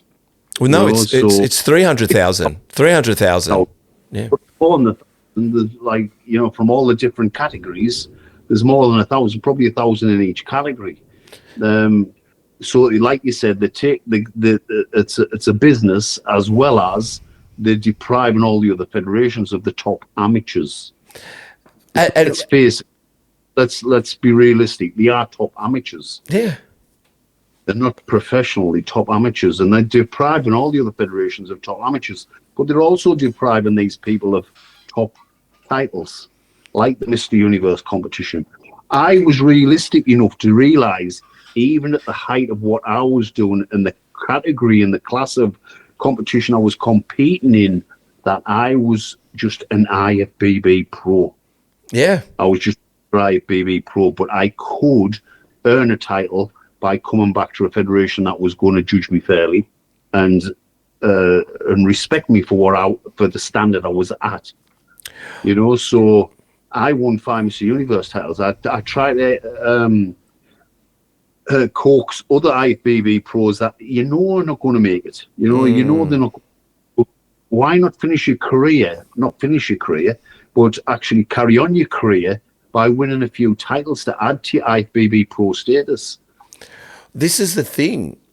John Brown. He's a Mr. Universe. John Brown. Yeah. He was Sean Ray's mentor, and a few others. He even said, if you look at some of the people that have lined up on the Olympia stage, some don't even have a world title. In other words, a lot of people seem to forget to go and try to challenge some world titles. And that's where they're doing themselves a disservice by not. And I think the difference in the 90s and, well, especially the 90s, that era of that great era of bodybuilding, seemingly in all federations and all sports, and we seem to talk about it, and the style of training that it was, and everything that was happening, because it was kind of like free weight, turning up to gyms. It was just you against you. Wasn't so much coaches involved, and you had to win world titles to win a pro card to anything. You had to but back then you guys had, or it seemed like, and as well with the IFBB guys, a lot of people, but it seemed like prior everybody knew that there were certain titles they wanted to get under their belt, like Mr. Australasias and the Mr. Australias and the Mr. Universe and the Mr. World and sometimes it took you having to go to another country to get that in a world title. Some won it in Greece, some won it somewhere else. It was just amazing where you could go to win a Mr. Universe. Well, when I actually got my professional card with the with the EFBB, I went to qualify in an EFBB area competition in the UK, and I got third in an area qualifier the same year as I won. And at that third, they didn't give me an invite, and I was definitely deserving of an invite to the finals, but they only gave two invites out to the finals. And I came away from that early competition in the early part of the year. My father says to me, "I think you're a bit burnt out, son. Why don't you take a year out, gain a bit more tissue, and come back next year?" And that, I felt like slapping my father. Actually, I said, It's not down to that. I says, it's down to who turns up best at the final. I'm going to qualify and I'm going to turn up the best at the final. Anyway, I went and did another qualifier 6 weeks later. I was the only one turned up, so I wasn't even measured against anybody. I got me qualified at the final. That final that year was full of top-notch heavyweights. Yeah. The top 6 heavyweights in that final was Basil Francis, there was Linky Wilson, there was like a massive lineup of heavyweights. And any one of the top 6 could have won it that day. That's how close it was. Big heavyweights, all big heavyweights. There was probably a dozen there, but the top 6, like, it was just a phenomenal lineup. And like, it looked like a professional category of today. And I look back at that, and I won my pro card in that type of standard. Yeah. And I was like, oh, to get me pro card in that type of standard. Yeah. And all of them lads would have been pissed off to lose that day because they were of such a good standard themselves. But I would not have argued that day who would have gotten their pro card in that top 6. Yeah. Because it was that. Yeah, I think, like I said to you, I think I don't know if we can go back. I think the sweetness of business, and I get business, I'm getting it, but I do believe, people. I think competitions can be even bigger and greater by allowing more amateurs to compete for more titles and for everyone to I don't know. Sorry, go ahead. I think the IFBB need to relax the banning of athletes. They need to allow them to compete elsewhere. Yeah, I think so, yeah. But why wouldn't they want the best of other federation athletes? I agree. Allow everybody to be free. You can't contract an amateur. They're not giving them wages. You know what I mean? It's not like from it. So allow the amateurs. Once they're professional, give them a contract and say, now you're a professional with us. You've got to compete with us. But until they've got that professional contract, let them compete at amateur level and let them compete everywhere. Yeah, I agree. I can't see why the problem is that you can't. I mean, you'd only, like every business, you only want to be performing at your highest and people wanting to compete in your federation because of your standards and the fact that they're proud to compete and proud to be against other bodybuilders of such nature. Actually, you just want to compete against the best and be compared to the best. And if you don't win, you're okay because you've been up there with the best. Yeah. You know, that's what I think. But having said that, it's time to go over the body. We'll get you to bed. It's probably past 10 o'clock, and we do know you like your 10 o'clock go to bed time. So what we do at the end here, we just go over the body, a little bit of a training session, one body part, one exercise, sets and reps. So very simple. Right. So traps. Straps? Traps. Trapezius. Upright rows. Upright rows? Like nice high upright row, high pull upright row, and then as the bar was going down, I'd curve the trap over to pull the traps over. Yep. Sets and reps? What would you do with those? Start with a warm-up set of 15, drop to a set of 12, 10, 8, something like that, around about 6 to 8. With as much weight. I would go to failure on every set. There would be a rep range of, if it was 15, it would be between 12 and 15. If it was 12, it would be between 10 and 12. If it was 8, it would be between 8 or 10. It would be between 8 and 10. Okay. So I would be filling in them ranges. Now we're talking delts, back delts. Rear delts would be a bent over lateral with a light dumbbell, not big dumbbell. I think when people start using the big dumbbells, they start using back, instead of rear delt. It's a small muscle, so you tend to pull it more towards the ears. Yes. As you to isolate the small muscle group. And what would you do sets and reps on that? Again, it's only a small muscle, so it'll probably be around 4 or 5 sets, 10 to 12 reps. Okay. Side delts. Side delts, I love triple drop and side laterals. So again, I would keep the tension on the outside of the delt by turning my hands in as the dumbbell came down and hold the dumbbell to the front rather than drop it to the sides. Yep. Because if you drop the dumbbell to the side, you end up taking the tension off the side of the delt. But if you bring your arms down and turn the dumbbell in that way so the inner plate's facing, you keep the tension on the outer delt. And as you go up, drop the thumbs on the way up so you feel the tension on the outer delt and keep the tension on the delt all the time.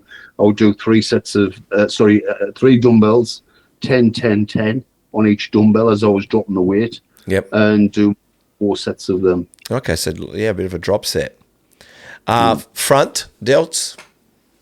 Front delts would just be forward raise. Yep. And like say our high pulls with the upright rows, but would just be an alternate forward raise.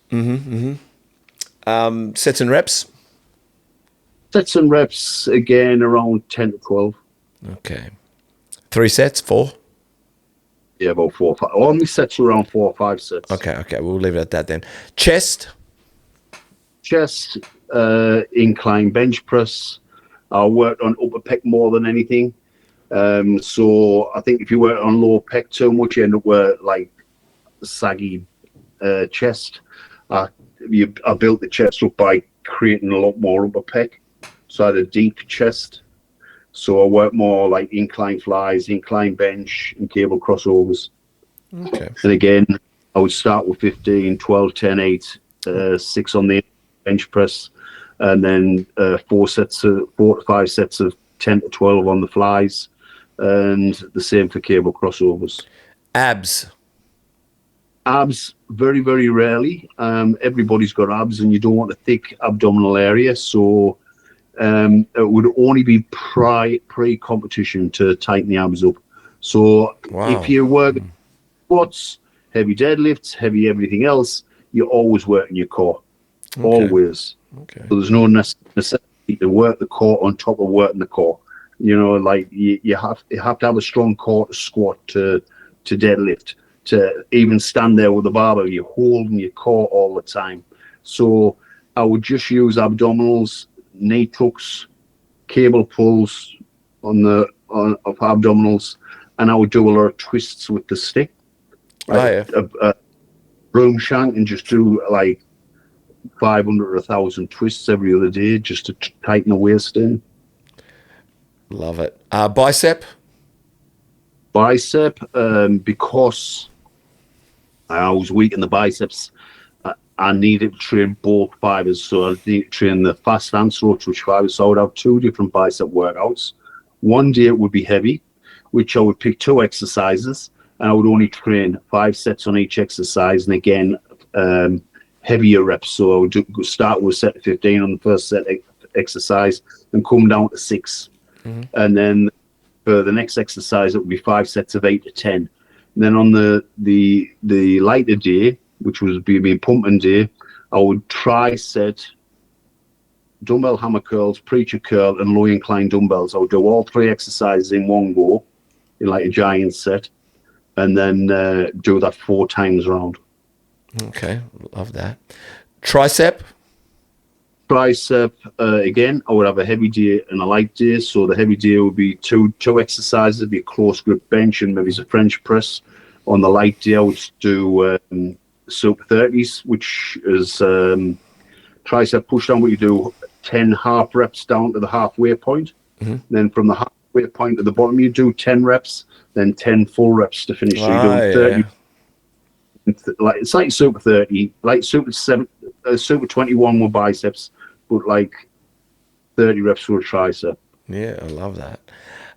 Forearms are never trained.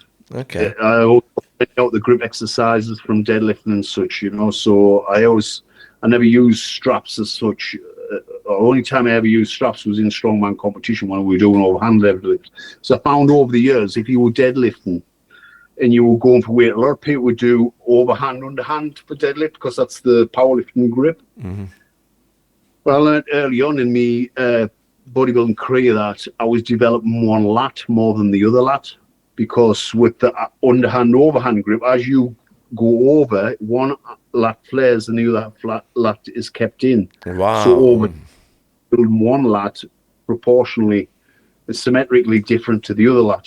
So if with both hands overhand with straps, you flare on both lats on the way down in deadlift. Okay, well, Didn't know that. We said quads. Quads, squat, leg press. Obviously, I do leg extensions, but it was a finishing exerciser. But it was mainly squats and leg press. I liked to do hack squat, leg press, front squat. I like a lot of squat movements. And again, it would always be heavy. 15, 12, 10, 8, 6. And then the next exercise would be like 8 to 10s or something. Okay. Hamstring. Hamstring, now I'm a big believer of pre-exhausting your quads. I do hamstring and quads on the same day, but I would start with hamstrings. You get a lot of bodybuilders who will add hamstrings into workout as only one exercise. So if they're doing a full leg workout, they might finish with 5 sets of leg curls or 5 sets of seated leg curls. I think you need a minimum of 10 sets for leg bicep. And I'll always say to people, when I see them only doing small amount of sets for hamstring, I'll say, how many sets are you doing for hamstring? They'll say, 4 or 5. And so why do you do that? And they'll say, well, what else should I do? And then I'll say, how many sets do you do for your bicep? And they'll always say 12 plus. And so why do you do 12 plus on your bicep, but only 4 or 5 sets on your leg bicep? You need to isolate that muscle. So I pre-exhaust my quads. Pre-exhaust my legs by doing hamstring first, and it gives you're giving you all to your hamstring, and then you can only isolate quads after that because there's no hamstring support. So it's beneficial on both hamstring and quads actually. Very good. Glutes. Glutes, I didn't really train. It was all part of the leg exercise. Yeah. I would do a lot of lunges to tighten my glutes in. Getting near a competition, there'll be lunges in there, stiff leg deadlifts, just things to tighten the glutes and hamstring area in. Yep. Calf. Calf, I would always do 12 sets of calves. Standing calf, seated calf, and then I would do a single leg off a block. So I would do single leg to isolate each calf separately. And tibialis. Tibialis. That's the front of the calf. Yeah. No. That was just what it was just on the, like, obviously in your contraction and your release of the calf, you would work that both ways anyway. Yeah, most definitely. All right. We've come to the end. Time to promote yourself. Where can they find you, Eddy? Where we should be looking? Where should we be looking? Don't send me any messages on Eddy Ellwood Messenger because I'm frozen out of their account. I'm under Edmund Ellwood on Facebook. Yep, that's me, Chris, EDMUND, and on Instagram I'm under Eddy Ellwood. I'm Ellwood, coached by Eddy Ellwood, or the NABBA North Britain. Awesome. Well, mate, I want to say thank you so much. I appreciate you allowed me to move this podcast for a moment because I was up in the Gold Coast for a few days. But I thank you so much. I think you guys are doing an amazing job. I think personally, you've motivated everybody. I think all federations are motivated. I may it be a threatening motivation, it's still a good motivation. I think everyone should raise the bar for the athletes and put on a showcase because I'm enjoying bodybuilding more and more now, knowing and seeing what's happening with, like I said, with NABBA, but all federations. But I think you guys are definitely bringing what I don't know what it is, something like bringing back something. I think NABBA's all about the athlete, always has been. You know what I mean? And that's like about NABBA. I've been through the IFBB and with NABBA, and I always felt at home with NABBA. Probably because I started there. I don't know, but it is more of a family feel. Everybody feels together and involved with NABBA. Well, I saw that when I came to the NABBA Worlds in Sydney, and I didn't know you, and that was the first time I went to NABBA, and I felt like, because like I said, I've heard all the stories and seeing everyone sitting on the couch, you know, all you guys there, I did feel it was like the field of dreams. If you build it, they will come. It seems like you guys are doing the field of dreams moment. Yeah. Well, mate, I want to say thank you so much. Thank you. and I appreciate your time. Okay. Okay. You have a good. Hey guys, another podcast done with another wonderful guest. They're all greats, no matter who they are. So, to continue what we're doing and to keep supporting you and bringing the very best, if you could subscribe, hit the notification bell, press like, it only helps us to grow this channel even further. We really appreciate the support, and to go and find more all around the world. Bring them here to Muscle Talks podcast and share real, raw, and honest conversation around a sport we love, bodybuilding. Please subscribe. Thank you for watching this podcast. Thank you for watching all podcasts. Thank you for subscribing. Thank you for liking. So subscribe, hit the notification bell, like, and continue watching us here on YouTube or listening to us here on Spotify.